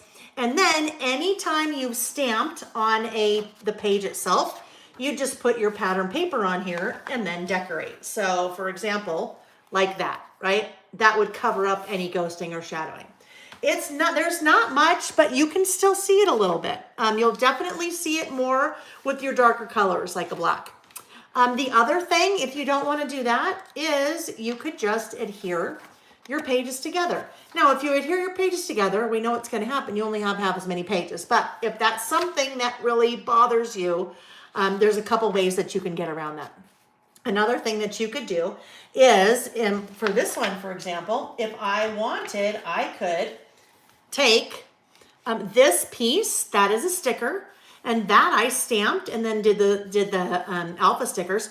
I could just take some white cardstock and do all of that on a piece of white cardstock and just put that right there, and we'd never see it. So, but as long as you are aware that sometimes you will have ghosting and shadowing, then you can decide how you want to handle it.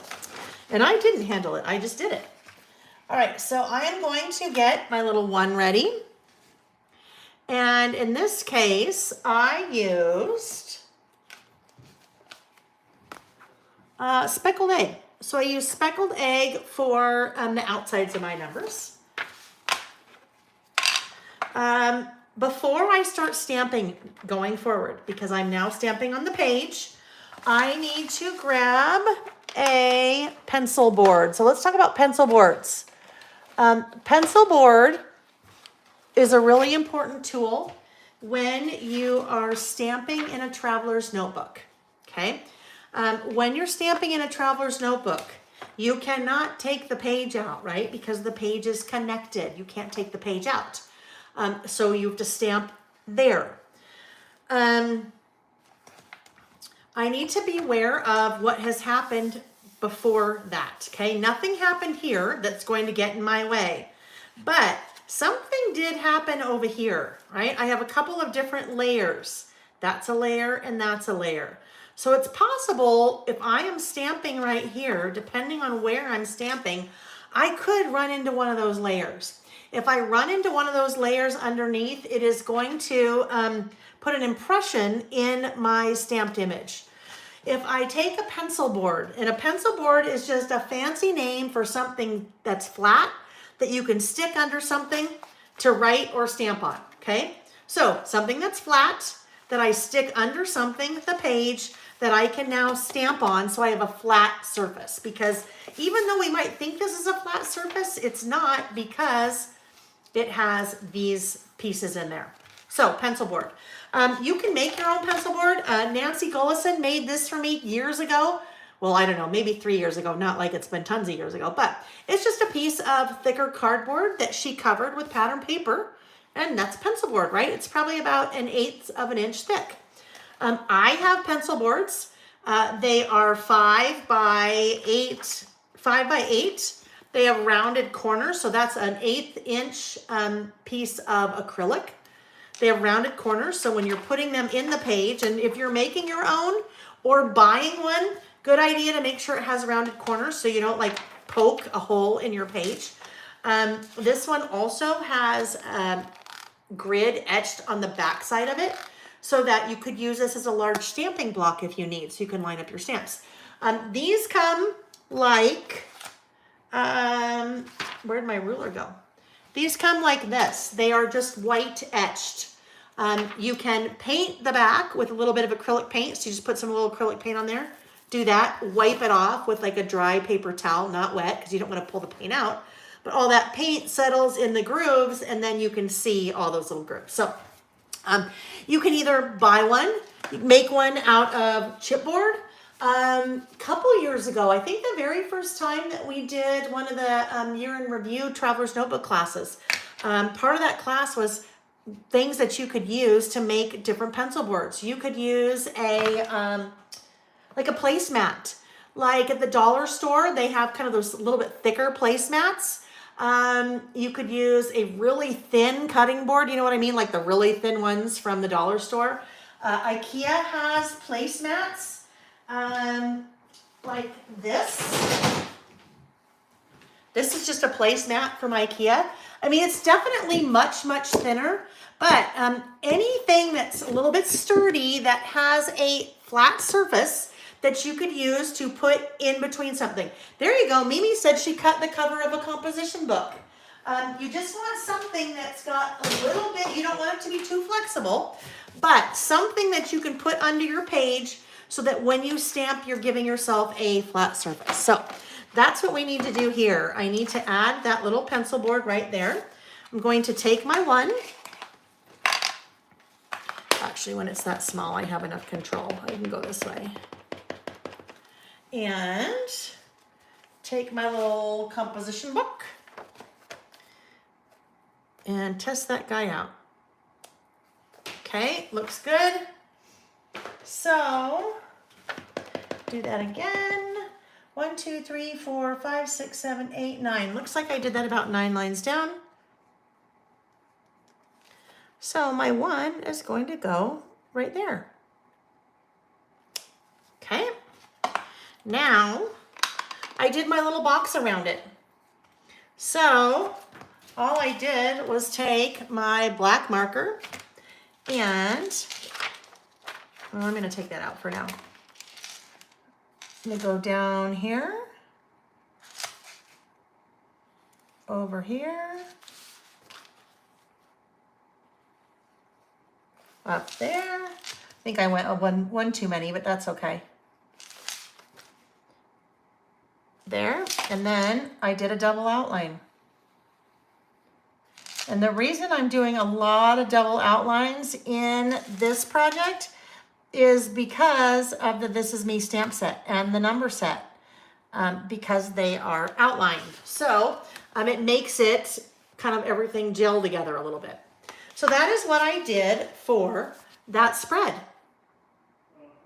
I used a yellow colored pencil to not only color in the number, but also color in our little boxes. Okay. And then down here, getting better with age. I stamped that with black and then used my yellow colored pencil just to go over the words, just like I did there. Yellow colored pencil, yellow colored pencil. TK said, if you are painting the rulers or the pencil board, yes, you only need a little. You only need a little. There's a video on my website, both on the rulers and on the pencil board, that shows you how to do that, just so, you know, if you want to watch that. All right, so next up, still in the looking forward, okay, I'm still in that beginning section. I did 2 lists, things I'd like to do more of this year and things I'd like to do less of this year. So I incorporated that all the things stamp set. So things I'd like to, that is part of that stamp set. So I just stamped those little pieces and then used more and less and then wrote those other things.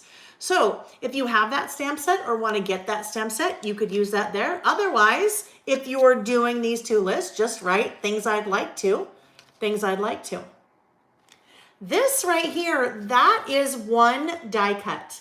That is one of the large die cuts. So remember, you may have the same flower die cuts as I do, or yours may be a little bit different depending on how those packs were split up.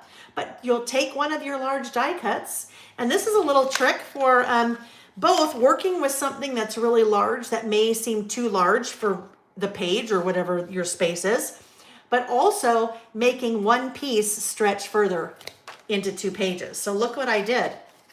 All I did was put that guy right there and then cut the edge off, and then what I had left over, I just put over there.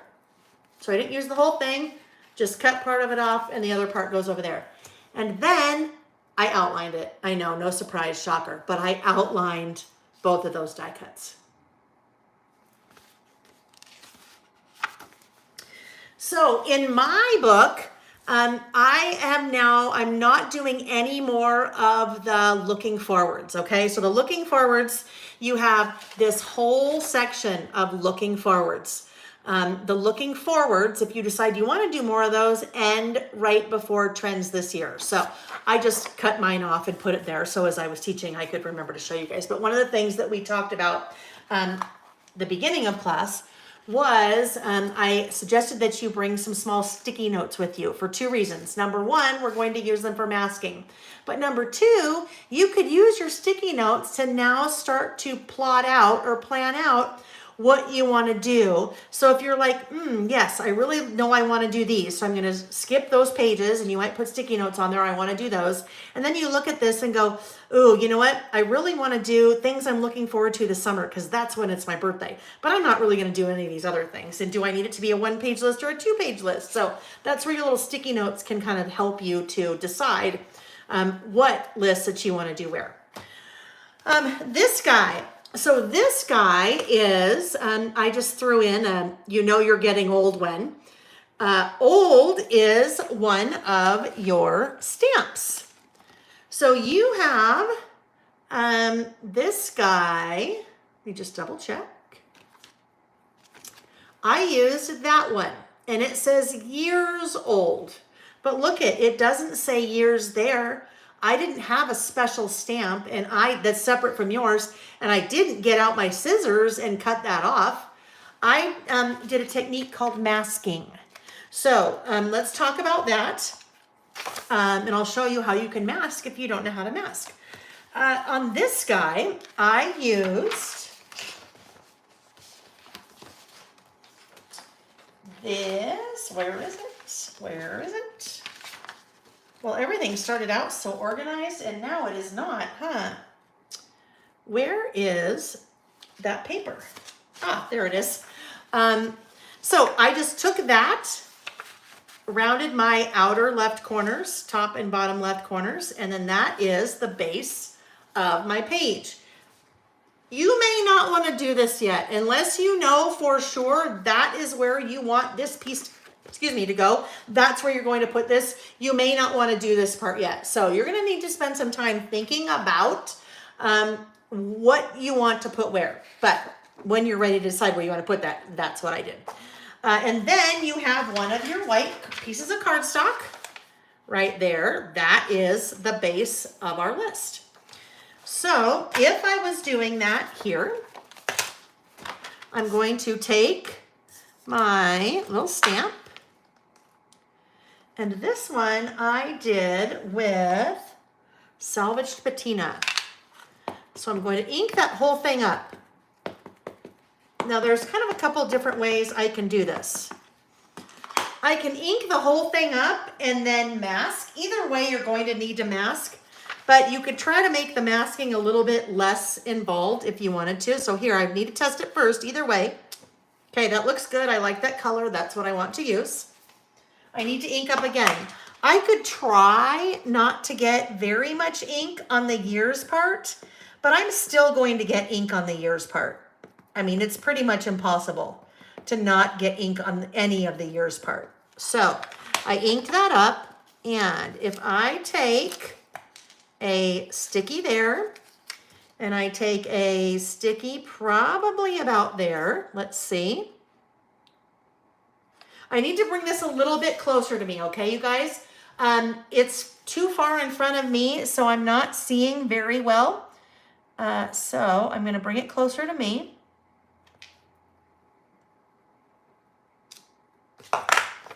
There we go. There's my mask.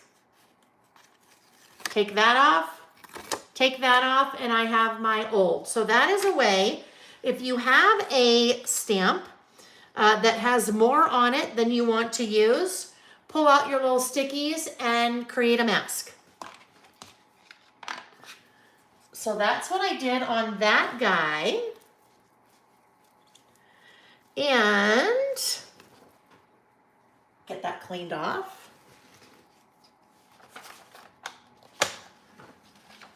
The nice thing about this project, you guys, well, obviously you can take your time. You have a whole year. You really even have more than a year, right? You even really have more than a year. You can take as much time as you need to get it done. So I said below that, I just wrote, you know you're getting old. So this is kind of a, little, you know you're getting old when. And then, how do you know you're getting old? When you wake up one morning and you can't read a thing and you have to have readers. Or you start forgetting what you had for breakfast, even though it was an hour ago. Or, when your kids say, let's listen to the oldies on the radio, and you're thinking it's going to be music from the 50s and 60s, and it's really music from the 80s, right? So you can have a little tongue-in-cheek fun with that if you want. But I just colored that in, again, with a colored pencil, wrote over the words that I wrote with a colored pencil, added a little flower sticker, and that little sticker that says true story. Over here on this side, we are using this little piece that we have left over. So some of us had a pocket in our traveler's notebook cover, and we trimmed a piece to go in there. This is the piece that hang on, it's not the piece that we have left over. So hold on one sec.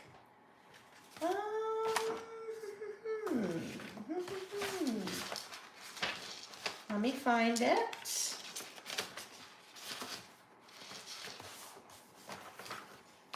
Flowers. Where's my, where? Maybe it is. Maybe it is, and it's just shorter. Maybe I cut the other one a little bit too wide. I think it is, because I don't have any more. All right, so this is going to be a pocket that's a little bit narrower, but what I'm going to do here is I can turn it over, apply my adhesive along the sides and the bottom, plop it down like that, and that becomes a pocket. So I could put photos in that pocket if I wanted. And then I just used your little card that says snapshots, just put adhesive right there so I can still get in the pocket, and there you go. All right, bucket list. Super simple. All I did there was stamp bucket list with the bucket list stamp, and then used a colored pencil to color it in. I used your little trio of heart stamps. So you have a little trio of hearts, and you have a trio of hearts and a trio of stars. So I just stamped just periodically to decorate. Little trio of hearts, and I used a red. I think I used, I don't think I had red on our list, did I? I used I think Crackling Campfire, but really any red. I think I used Crackling Campfire for that. And then just colored in those little hearts with a little pencil. And then added a butterfly, added a little sticker and a sticker. So your bucket list could be this year. It could be your whole life bucket list. It could be a travel bucket list. It could be restaurants or theme parks. It could be a bucket list by season if you wanted to do that, whatever you wanted to do. All right, this guy. I want to talk about this guy because there's a super easy technique that you can use to do this. There's two ways to do this. This is called a tip in.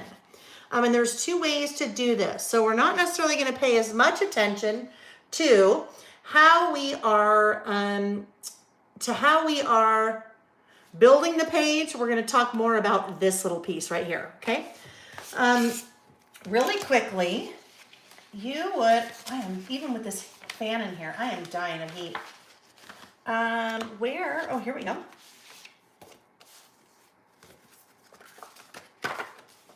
Okay.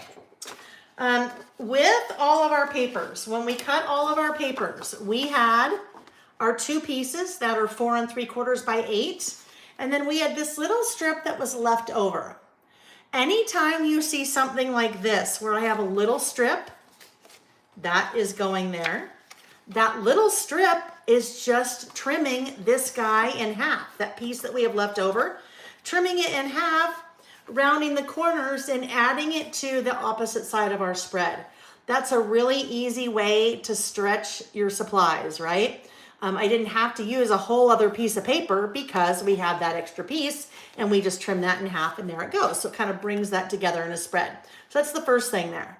The second thing is this little guy. So let's talk about how I did this. Again, this is probably something that you won't be doing right now because you have, you kind of need to figure out what you want to do where. So this is just giving you like tons and tons of ideas for different techniques and different looks. So this guy is in the center of this page. But how did I do that? How did I magically do that? I didn't use washi for this. Washi is one way that you can do that. You can use washi, and we'll use washi in a minute to do that. But on this one, I didn't use washi. All I did is, I'm going to cheat and show you. See if I can get this pulled up a little bit without it being too intrusive. All I did was, it's not going to work out for me. All I did was take a little bit of this piece that we have left over and adhered that to there, just towards the edge, okay? Like that. So do you see the back? So I want to, that was the piece that we had left over. I am going to come to the back side here and just put a little bead of adhesive, and I'd say about an inch. Okay, so you want to be on the card about an inch, so you give yourself plenty for it to hang on to, and then I will cut about an inch over here.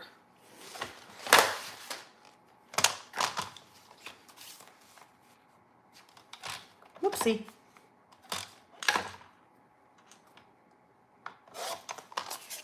Like that. So that piece is going to go right there. So let me just do this real quick.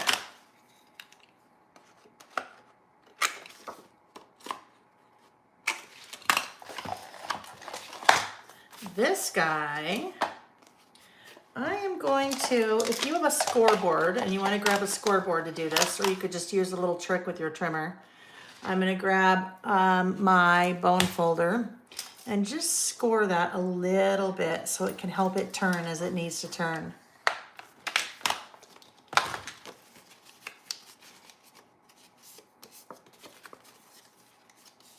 Okay, and now I want to apply my adhesive along here.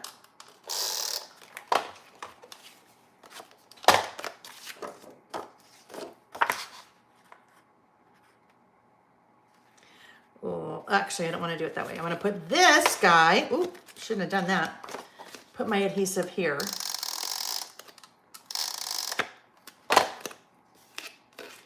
And put that right there. So I want to make sure that this can freely turn independently of that piece. Now I'll add my adhesive there.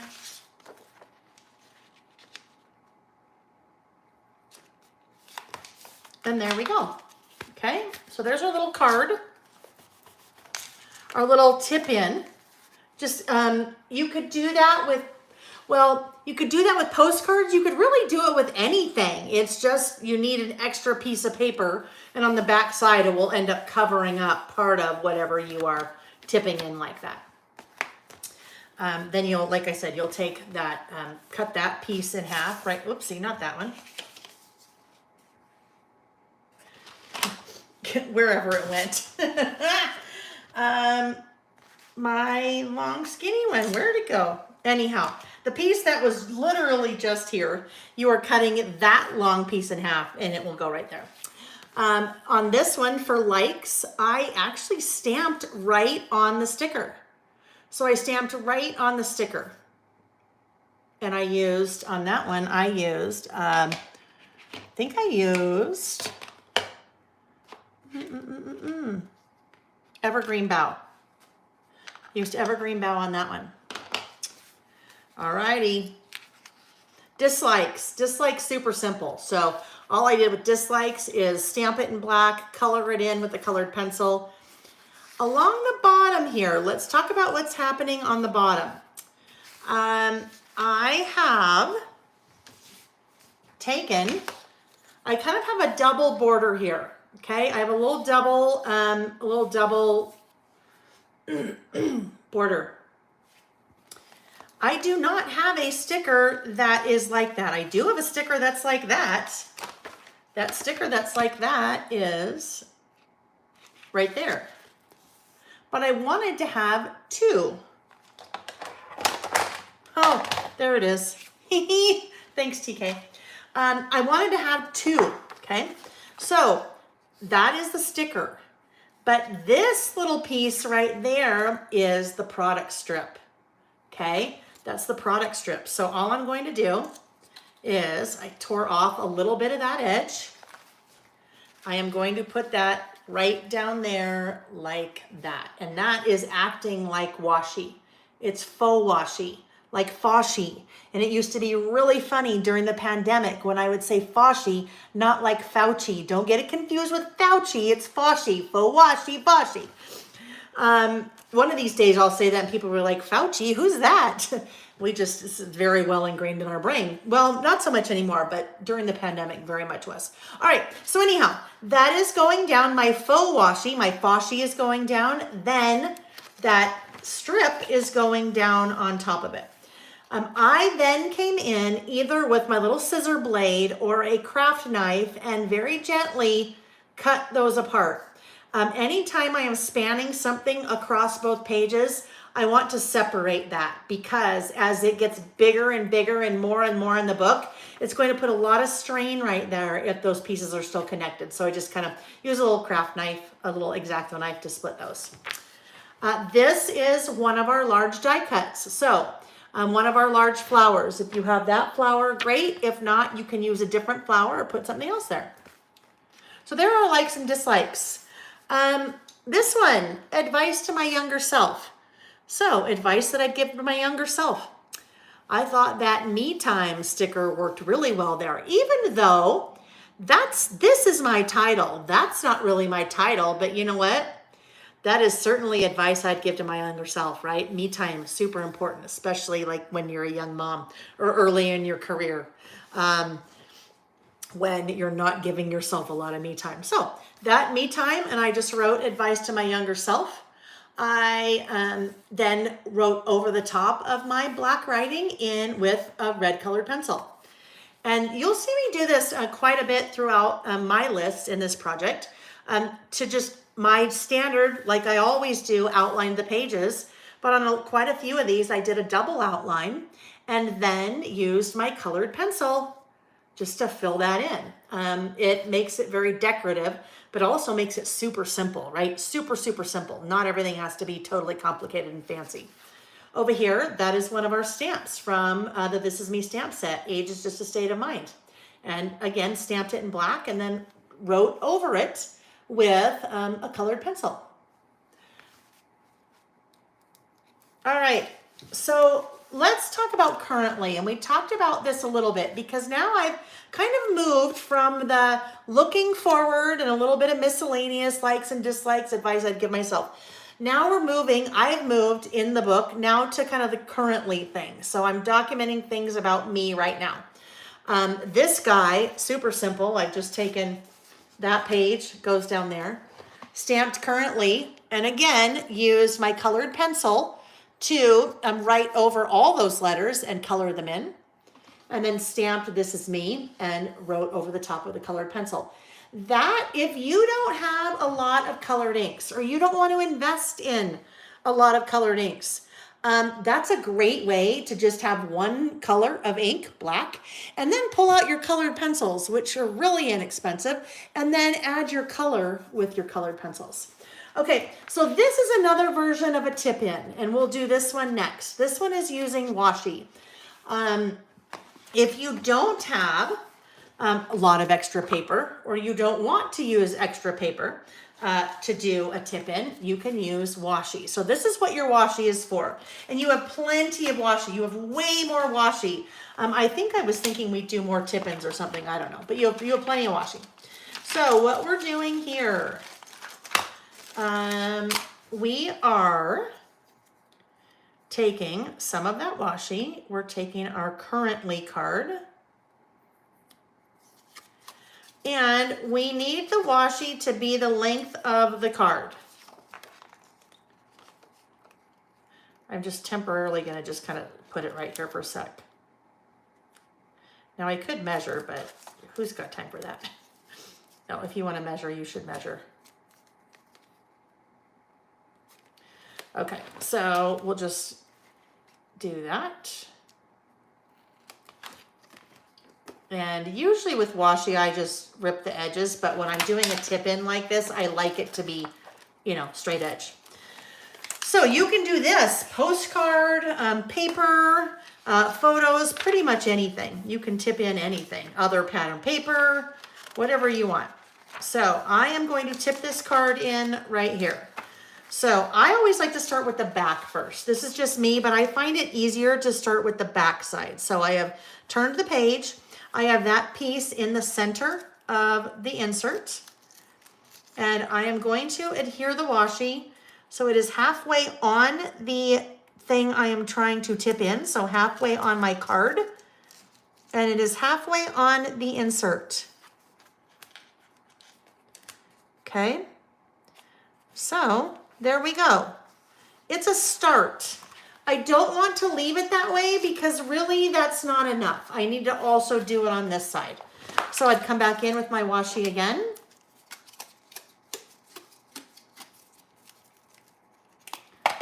And do the same thing.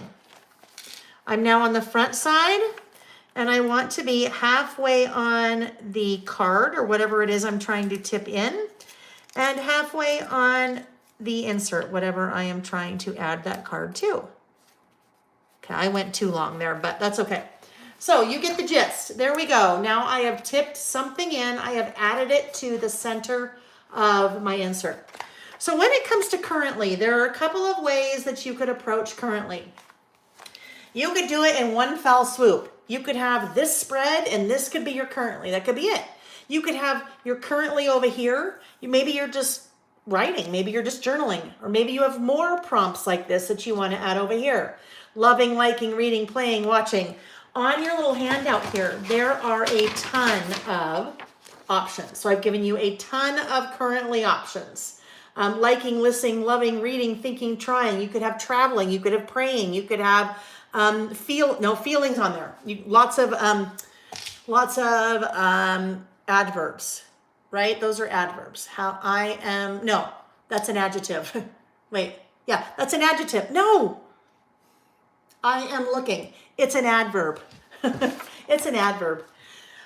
You have lots of different adverb prompt suggestions for your currently. So you could decide, you know what? Maybe I want to do all of these here, but then maybe I want to blow up some other ones, like currently reading.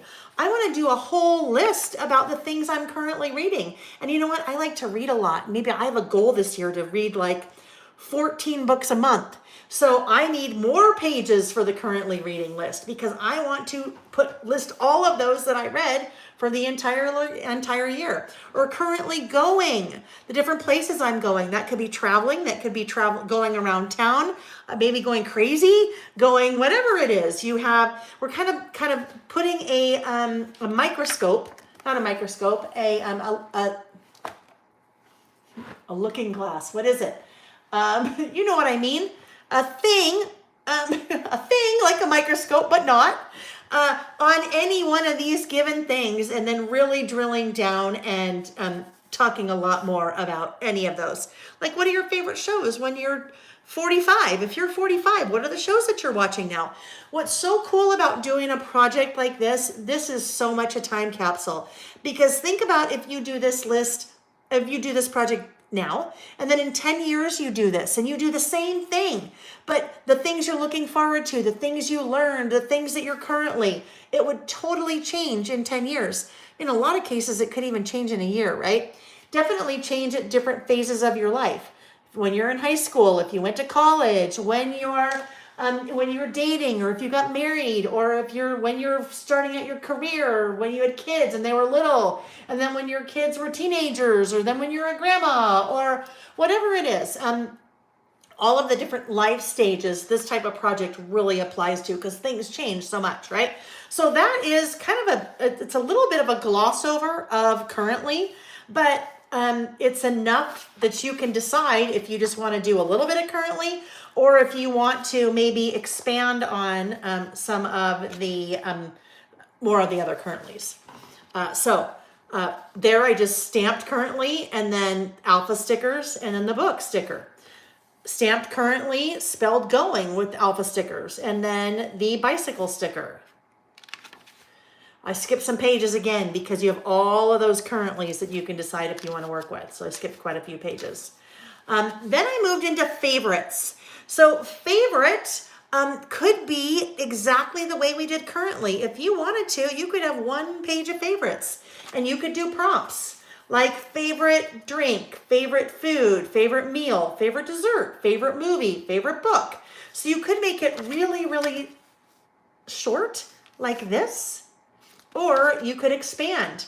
Favorite shopping spots, favorite restaurants. So I just picked a couple and grabbed some of the stickers from the sticker book that I thought really worked for that. So favorite shopping spots. This one I stamped with, I think I stamped with spun sugar. And then I found a colored pencil that was a really light pink and just colored that in. So that is not that stamp does not come colored in like that, right? But I stamped the outline and then used a similarly colored pencil or pen you could to color it in. And then wrote shopping spots, same thing, favorite restaurants, put a little sticker there. On this outline, I outlined with black again, but used my colored pencil just to go all the way around that black, just to add a little bit of extra color. So room for tons of favorites, tons and tons and tons of favorites. So I'm going to skip now through a bunch of pages till we get to the end. So the end of the first insert. The end of the first insert is talking about kind of wrapping up your year. And that's how I approached it. As you wrap up this year of being 54 or 27 or 68, whatever it is, you might want to kind of recap it. So we looked forward at the beginning. We can look backwards now. So maybe you want to look at trends this year. Like, think about it. If you were alive in the mid-70s and you did a list about the trends in the mid-70s, how fun would that be to look back on? Things you want to remember about the year. Things you want to forget about the year. Things that you learned. Things you did well. Things you want to change. I love it, Carmen. Carmen said, current favorite shopping spot, Lael by Mail. I love it. All right. This one I did is my favorite things about this year. So for that, I pulled in the All the Things stamp set. But again, you can just write that because really, that's really what I did. I mean, I stamped it, but you could just write that as your title, your favorite things about the year. With this, we should know what that is, right? Oh, Maureen. Maureen. Yes, yes, yes. This is what I would do, Maureen. I would Frankenstein. I think you can Frankenstein the stamp. So what Maureen's talking about, I can tell Maureen is probably Canadian. You know, us in the US, we're so US centric that sometimes we don't think about other countries and how they spell things. And I know favorite is one of those. So what you could do, Maureen, you could get out your scissors and you could cut this stamp. In fact, I actually did that with one of these stamps. I don't remember which one it is. Oh, this one. I did it on favorites. Look at what I did. I actually cut the S off of favorites. So I could do, I'm actually really glad you brought that up, Maureen, because some of you would have been like, wait a minute, how did you get that? So you could do one of two things. Maureen, you could mask it. So you could just stamp FAVO and put your little sticky note right there, like we did when we did the years old and we got rid of the years. So you could mask it and put your little sticky there. And then you have, you know what? I think that U right there in bucket would probably work pretty closely in there. So you could then put the U in there. You also have the U over here in U. It doesn't fit as well. The other thing that you could do is you could just draw a U in because it's just kind of a little outline. So those are some things that you could do to kind of get around it. And I apologize for that. I know that it doesn't happen very often when then there's a word like that does not work for, and don't be sorry. Maureen said, and she asked that question and then said, sorry, don't ever, ever, ever be sorry. So hopefully there's some ideas there for you on how you could get to favorite. Cut off just separate that, and then you'd have Favo, and then you'd put your U in and then stamp Ritz. Okay, so here, your borders here, your borders are coming from that piece that we had left over. Remember, that one was left over. We made two of these, and one of that was what was left over. So that we're just trimming in half lengthwise and putting that on both sides of the spread. The orange that I used in here, that seems to go really well with the colors in the collection is spice marmalade. So that's what I did there. And then a little basket of flowers, and then remember. And that is the first insert. Now, some of you guys are thinking, oh my goodness, it's 9:30. Well, my time is 9:30, and we still have a whole other insert. We are going to approach the other insert very similarly to the way that we did this first insert. There will be things like this that I show you, but we won't do everything together because everyone is likely going to have very different inserts because you're going to decide what you want to pull from this, how you want to document yourself, or there may be other things that aren't on here. These are just suggestions. You may have other things that you're like, oh, you know what? I really want to do this or that, or I want to add more photos or less photos, or I haven't added a lot, but all right. So for our second insert, I stamped 54 and then the years young. So if you would like to stamp whatever your age is there, and then stamp years young, because years young is one of our little stamps there. Same insert that we talked about, regardless of which of the three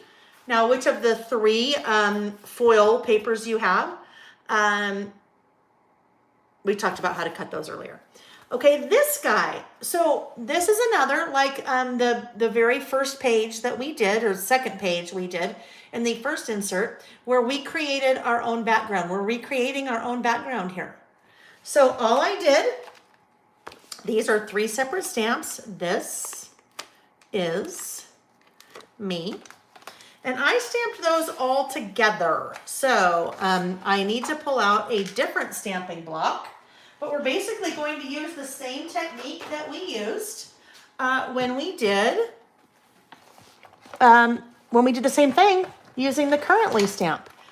The Currently stamp, the Currently stamp set that I had pulled out before, I had that down as if you have that stamp set or want to get that stamp set. That stamp set, I don't know where it went now.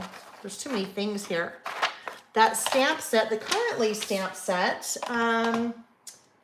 has the big Currently title and then has a bunch of different prompts on there. So you could, like we talked about, you could, any of your stamps really use that same way to create that technique, and Currently could be one of them, a different Currently. All right, so let's see. This guy is not, yep, it's got to go on a bigger one. So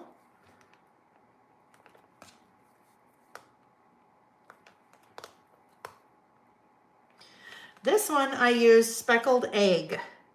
Speckled Egg is the color that I used here. And you can use whatever color you want. You could use black, whatever you wanted to do. All right, so here we go. This is me. So again, I need to have my scratch paper out. I need my scratch paper. Oh, I probably need the new one. Excuse my reach. All right, so I have, you know what I just realized? I used another lined insert on that one. Everyone has a dot grid because that's what comes in the package. I don't know why I used a lined, I apologize. That probably makes things a little bit confusing. All right, so here is This Is Me. And I started this guy.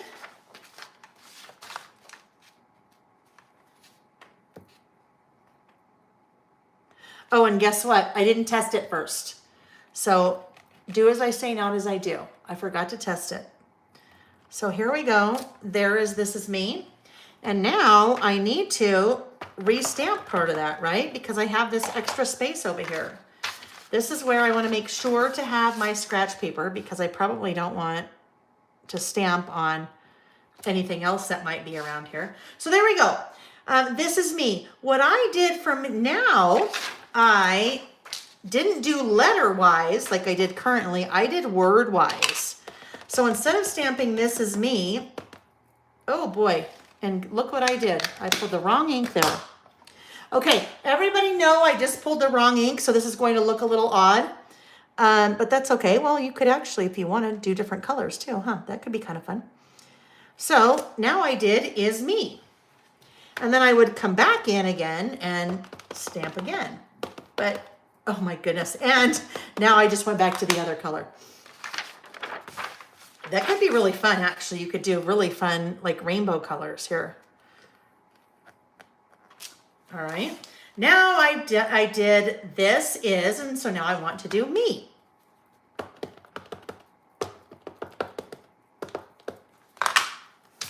Little scratch paper comes back over here. If I had, well, I do have more scratch paper. It'd probably be easier just to do that. Me. So what's kind of cool about this, as you keep going, it's reading This Is Me this way, but it's also reading This Is Me vertically. So if we look at it here, we have This Is Me going this way, and This Is Me, This Is Me, This Is Me, This Is Me. Even at the bottom, there's a little bit of extra room, so I just even did it so it's even just going off the page. And when I go off the page, I want to make sure to put my scratch paper obviously below the bottom of the page.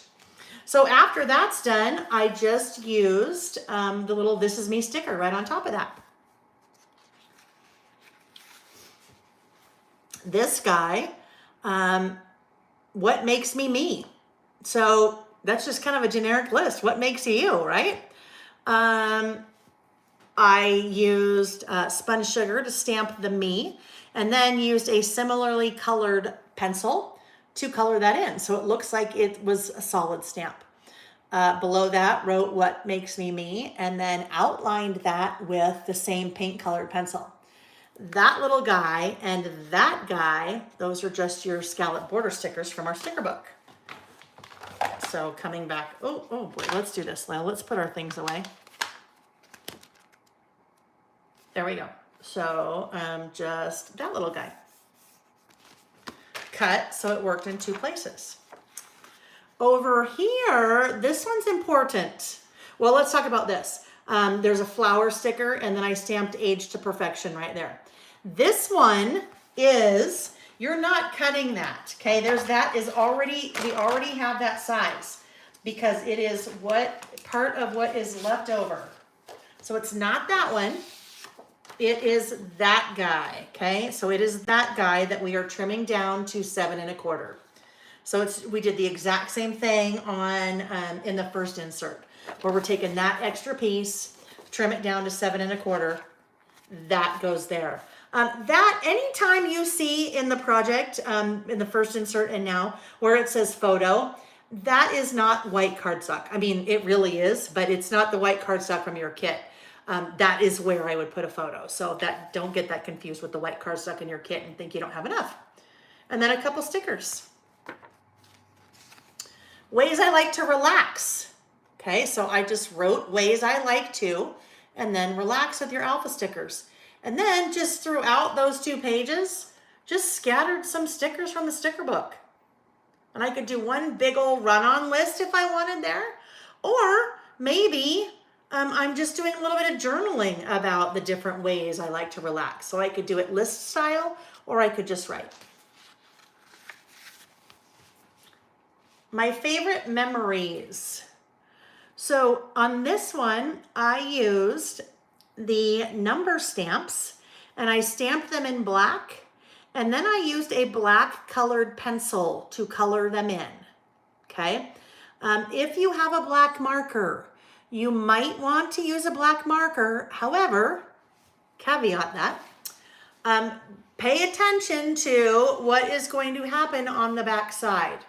I used a colored pencil because a colored pencil is a lot less intrusive when it comes to shadowing or ghosting. So you could use a black marker if you wanted, just kind of remember what is happening on the page before.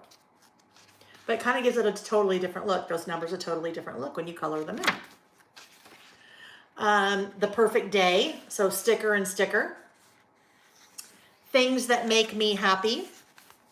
That is coming from, let's talk about that really quick. That things that make me happy, I cut from the top of that card. So if you wanted to do that list and you wanted to have a title that was already there, you could just cut it from the top of that card. And that goes right into a little label sticker. There is another one of our die cuts. It's one of those large flowers. Take one of the large flowers that you have and put it in the lower right-hand corner, cut a little bit of it off and put it up there.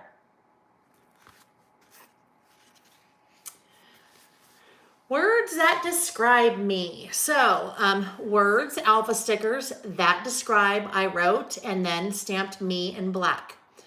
There's a couple things that we want to talk about on this spread.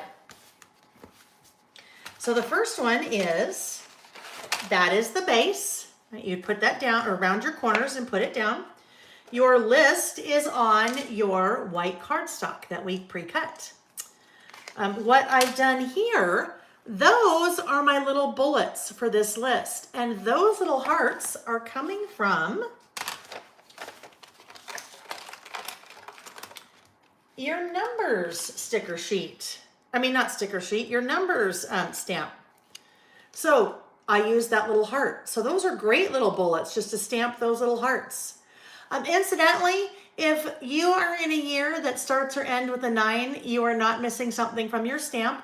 One way it's a 6, you turn it over and it's a 9. So I just use those little hearts for my bullets, and there you go. I will write the words that describe me right there. This little guy is not a sticker. It is fussy cut, as is this one. So we're going to take a minute and we are going to do this little paper clip as we talk about the fussy cutting there. So we have that. We have that. We have this. So what we need to do, let me just check real quickly. Let me see where else we used that. So I've used it in a couple of places and I have cut it up. So this guy is here. That guy is there. This that we have left over, we have a lot of room to play with on a couple of different lists. So I use a little bit there to make that little banner.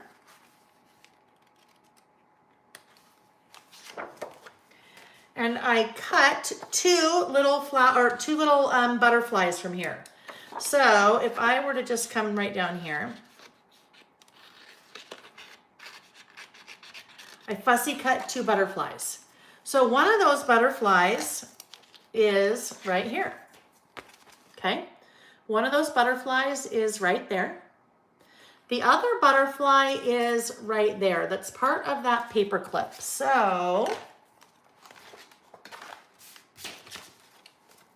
this is the piece that we have left over from the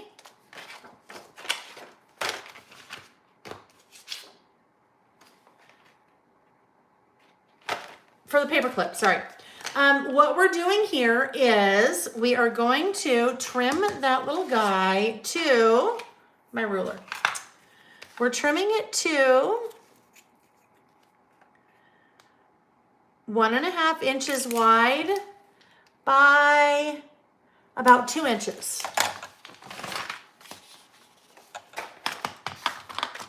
So 1.5 wide.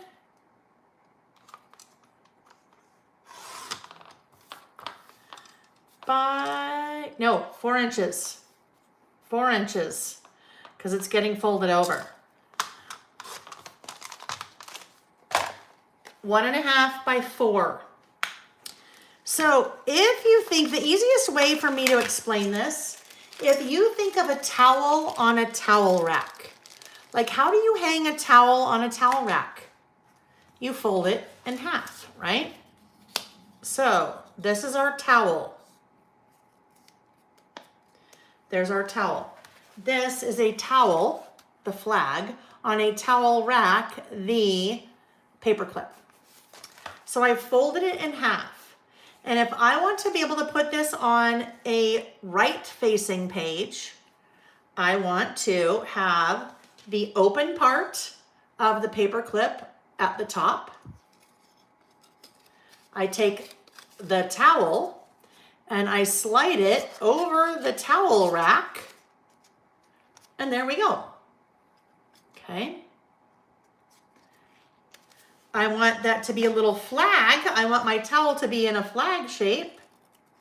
So I'm just making a little notch right there. And once I do the notch, then I can come in and apply my adhesive.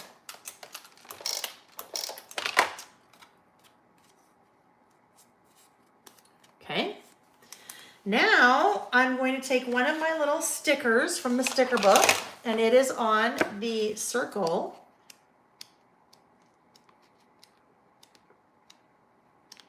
There we go. This little guy with the butterfly on it. That will go right there. And then I take that second little, actually I have 3 little butterflies. I take the second butterfly that I fussy cut, and it will go right on top of that one. If you can see that, I have taken a small foam square and cut it in half. And I have a small foam square behind each of the wings so that it helps to, trying to get that at an angle where you guys can see it, because you couldn't see it, maybe a little bit. That is what's giving it a little bit of lift. Those wings, a little bit of lift. I put a little bit of adhesive in the center so the center sticks down. Sorry, you guys are having a hard time seeing that. And then the little wings kind of are up in the air. So it looks like our little butterfly is kind of flying. That will go right on top of there. In this corner, you have a sticker and then a third little die cut butterfly. So this kind of thing, this is great for decorative, right? This is just kind of a decorative element here, but it works really well also for a bookmarker.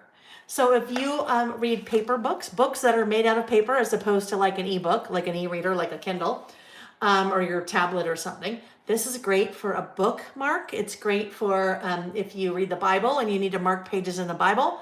Any kind of book, a cookbook, a recipe book, anything like that. These are really fun little things that you can make with kids too, by the way. So if you have kids or grandkids, get a box of paper clips, get some of your old paper scraps, and have them make their own little bookmarks. Because I remember when our kids were little, I took everything I had. I mean, I could read to them, but sometimes getting them to read was just, horrible. So maybe if you have them make their own fun little bookmarks, they might like that. All right, so that is that one. This guy. Now, after I did this, I went, oh, well, I kind of did lots of my favorites in the first insert. Oh, well. So if you wanted to do my favorite books, if you are a big reader, this is what I did with that other, our other piece of that. So purely decorative. You could use the other side if you wanted. You'd make a tip in out of it, using washi if you wanted. Or if it was, you know, if you had another piece of paper here, you could add the little paper like we looked at when we did that first tip in on the other one. But just stamped favorite. I cut my off of one of these little stickers. You have a lot of things that you could use for my. You have the black stickers. I think I cut it off of one of these guys, just one of those my's. You have my favorites there if you wanted to use it. So there we go. This one, things you're grateful for. So this is, we're in really now in the whole about me, right? Things you're grateful for, words that describe you, your perfect day, things that make you happy. These are all, almost this entire second insert is from the handout. Oh, you can tell the brain now stops working. Hi, you guys. Oh, okay. It's these guys. My second insert has a whole bunch of, or will have, it started out with a whole bunch of the all about me's, and those are just a whole bunch of different suggestions. Things that are next to your bed. That says a lot about your stage in life.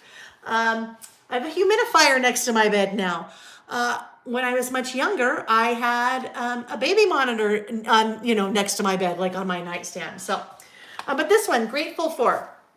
So all I've done here is take this guy right there and added a couple of photos. Over here, I took some of my extras that I had left over. And I did little, just little flags, okay? So just like we did our little flags on our towel, on the towel rack, these are just single. It's only a one-sided. It's not folded towel. It's like it can hang from up here. I guess it's a towel that hangs from the top. So just cut some pieces, made little notches, and there you go. And then that little strip is one of the border strip stickers. All right, so everything else is up to you. I have used almost all of the paper pieces in our list, but that's how I used them. You could use more paper, you could supplement if you have paper from this collection, a 6x8 pad. If you have other pattern paper that you want to work in, you could. But as you saw, quite a few of the lists, I didn't use any pattern paper. A mixture of stickers and a mixture of stamps. So you guys, that's a lot. This is a huge project because it's taking a lot of you work, right? Let me do this. I'm going to, let me turn off the studio lights and turn on the overhead light and flip the camera just so we could chat a little bit more. Oh, there's my ruler. Shoot, it is wedged under my table. All right, that's okay. I just need to, later when I'm looking for that, I need to remember that's where it is. All right, flipping the camera. All right.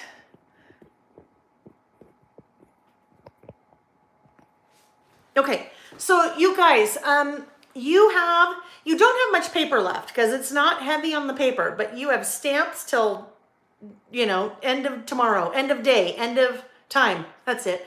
You have stamps until the end of the time. That's the beauty about stamps, right? You can always use them. So pull in your colored inks if you have colored inks. If you don't have colored inks, pull in your colored pencils or your markers, stamp black, and then just color things in or outline the things like I did on some. Hang on. Oh, that's a lot of time talking without any drink. You have tons of stickers left. Tons and tons and tons and tons and tons of stickers left. use those to add a sticker or two on a page and do your writing and call it good. We didn't talk a lot about photos in this project because you can decide. I know some of you really like to have your photos of you in things, but I also know a lot of you you like to be behind the camera, but you don't like to be in front of it. So you can choose where you want to add photos. I mean, you can add full-size photos, you can add smaller photos, you can add, I'm just trying to think where else I think in the first one, you can add multiple photos. When I do the About Last Month, every month, I usually have either a 4x6 or a 5x7 that has multiple photos on it. So you can decide if you want to put photos in, if you don't want to, if you want to put them in one insert or not the other.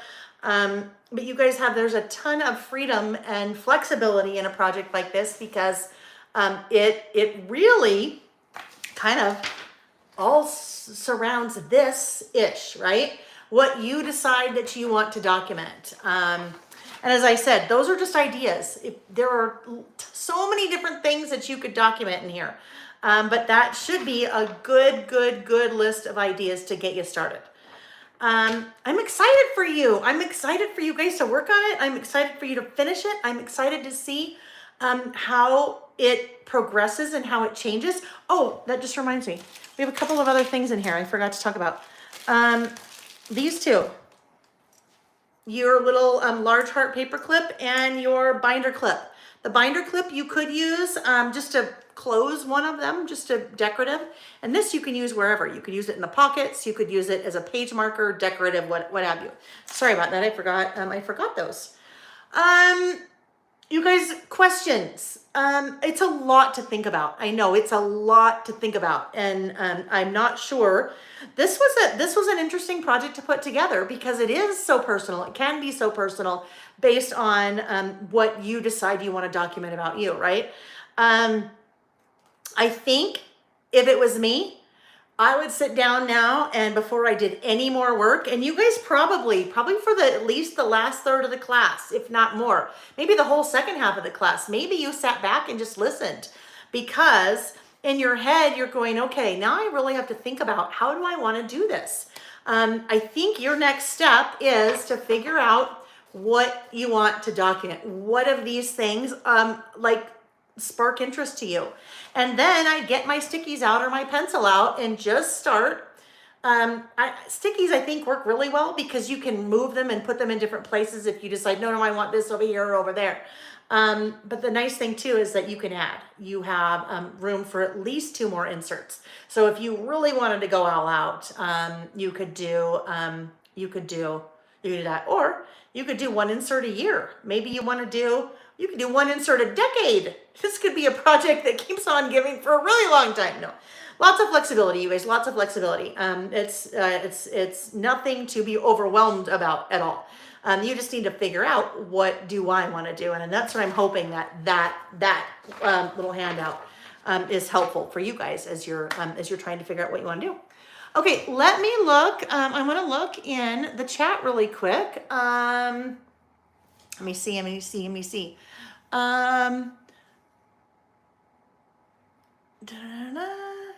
Carmen said, this is such a special, I'm so hot. I'm pretty sure I'm sweating. Carmen said, this is such a special project. I'm thinking to make a couple with different papers and make my little stepdaughters. Oh, I love that. Wants to document. They love to journal and read. They are 13 and 15. You know what? What an amazing gift for you, Carmen, right? Because then you see them do that. And if they're with you as they're doing it, you get that time that you spend with them. But then when they're done with it, look at what you know about them. That's what I think the coolest thing about this type of project is all of this stuff as you guys are documenting you. I would bet there are not a lot of people in your life that know those kind of things about you. My mom, every once in a while, will come on my Saturdays and just hang out and, be on YouTube and pop in the chat. And later she'll be like, I had no idea. I had no idea. I had no idea. I had no idea. All different kinds of things, because these aren't things a lot of times that we talk about, like, hey, Sally, what's next to your bed on your nightstand, right? We don't really talk about those things. Or we don't talk about, things I need to practice, or things you love about the beach, things like that, right? Some of your friends and family, coworkers may know some of those things, but a lot of those things people don't know because you don't really talk about them. So what a cool thing, Carmen, for your stepdaughters to have, and for you to kind of have for them. So I love that idea. Yeah, you guys could, I mean, you can take all of this, and I just ask that you not, I know Carmen wouldn't, but you can't take all of this and make it a class and go make money off of it. But you guys should absolutely take all these ideas, take the stamps. You could make little gifts for other people in your life. You could make little kits. You could stamp some of the things for them, or take other product that you have. And, Denise, I know Denise has lots of grandkids. Denise, that could be something fun you could do with some of your grandkids is, even if it's not a whole book, even if it's just getting them to sit down as you're working on something like this and saying, hey, come sit with grandma and let's play. And they say, grandma, what are you doing? And you say, oh, I'm writing about me, and I'm writing about my favorite animals. And they say, oh, I want to do that. And then they make a list out of that about their favorite animals or what have you. So let's see. Oh, Marie, I probably totally missed you. So, thanks for joining us, Marie. I hope those technical difficulties, were worked them out. Mimi said it's a big project and I love it. Thank you. Thank you. Monique, hi, Monique, said it's a needed project for all of us. Yes, a needed project. I agree. Sarah said, thank you. This was fabulous. Thank you, Sarah. Carmen, you have an Instamatic X15. My mom gave me from 1970. Would I like to have it? Oh, yes, I would. I would love it. I would love it, Carmen. Oh my goodness. Yes. Because you can see some of those. I would love to have that. Oh my gosh. Oh my gosh, Carmen. Absolutely. 100% yes. Denise, they already did do it with you. I had a feeling they did, because I know you give them a lot of your extra stickers. So that's so awesome. Maureen said, nice evening. I will also get ideas for further pages from your Saturday listing sessions. Yes. Spoiler alert. Guess where I got all of this? I just sorted one of my spreadsheets from the idea book, sorted it the way I wanted to sort it, and that made it so easy for me to put together that list, because those are all list topics that we have done over the last 3 years. We've done a lot more than that, but that's where I pull all those from. So yes, Maureen, absolutely, you can get lots of list ideas, because there are a lot more than those, from the Saturday sessions. Janine said, so many great ideas. Thank you for the inspiration. Thank you, friends. So I'm going to sign off. It is, what day is it? It's Tuesday. It's Tuesday, May 2nd. A big day coming up, friends. Saturday, May 6th is International Scrapbooking Day. This is the year 2023. I got to mention that because some of you will be watching this much later. But big day, all day here on my YouTube channel. And anyone can come, not a class, but we'll just do one of our big all day celebrations. We'll do some memory keeping. We'll do, some listing. I will debut the brand new Listing with Lael idea book, which will go up for sale on my website this Thursday at 11 a.m. Pacific, along with the big sale. So if you can join us on Saturday, that'd be awesome. Just pop in. It's like an open house, so come and go as you please. You can be all there all day, what have you. But watch for an email coming out on Thursday with all of that information and lots of prizes too, because we can't have a celebration without prizes. All right, friends. So I'm off, and I hope to see you Saturday. And if I don't see you Saturday, I hope to see you at some point here in the future on the interwebs. Okay.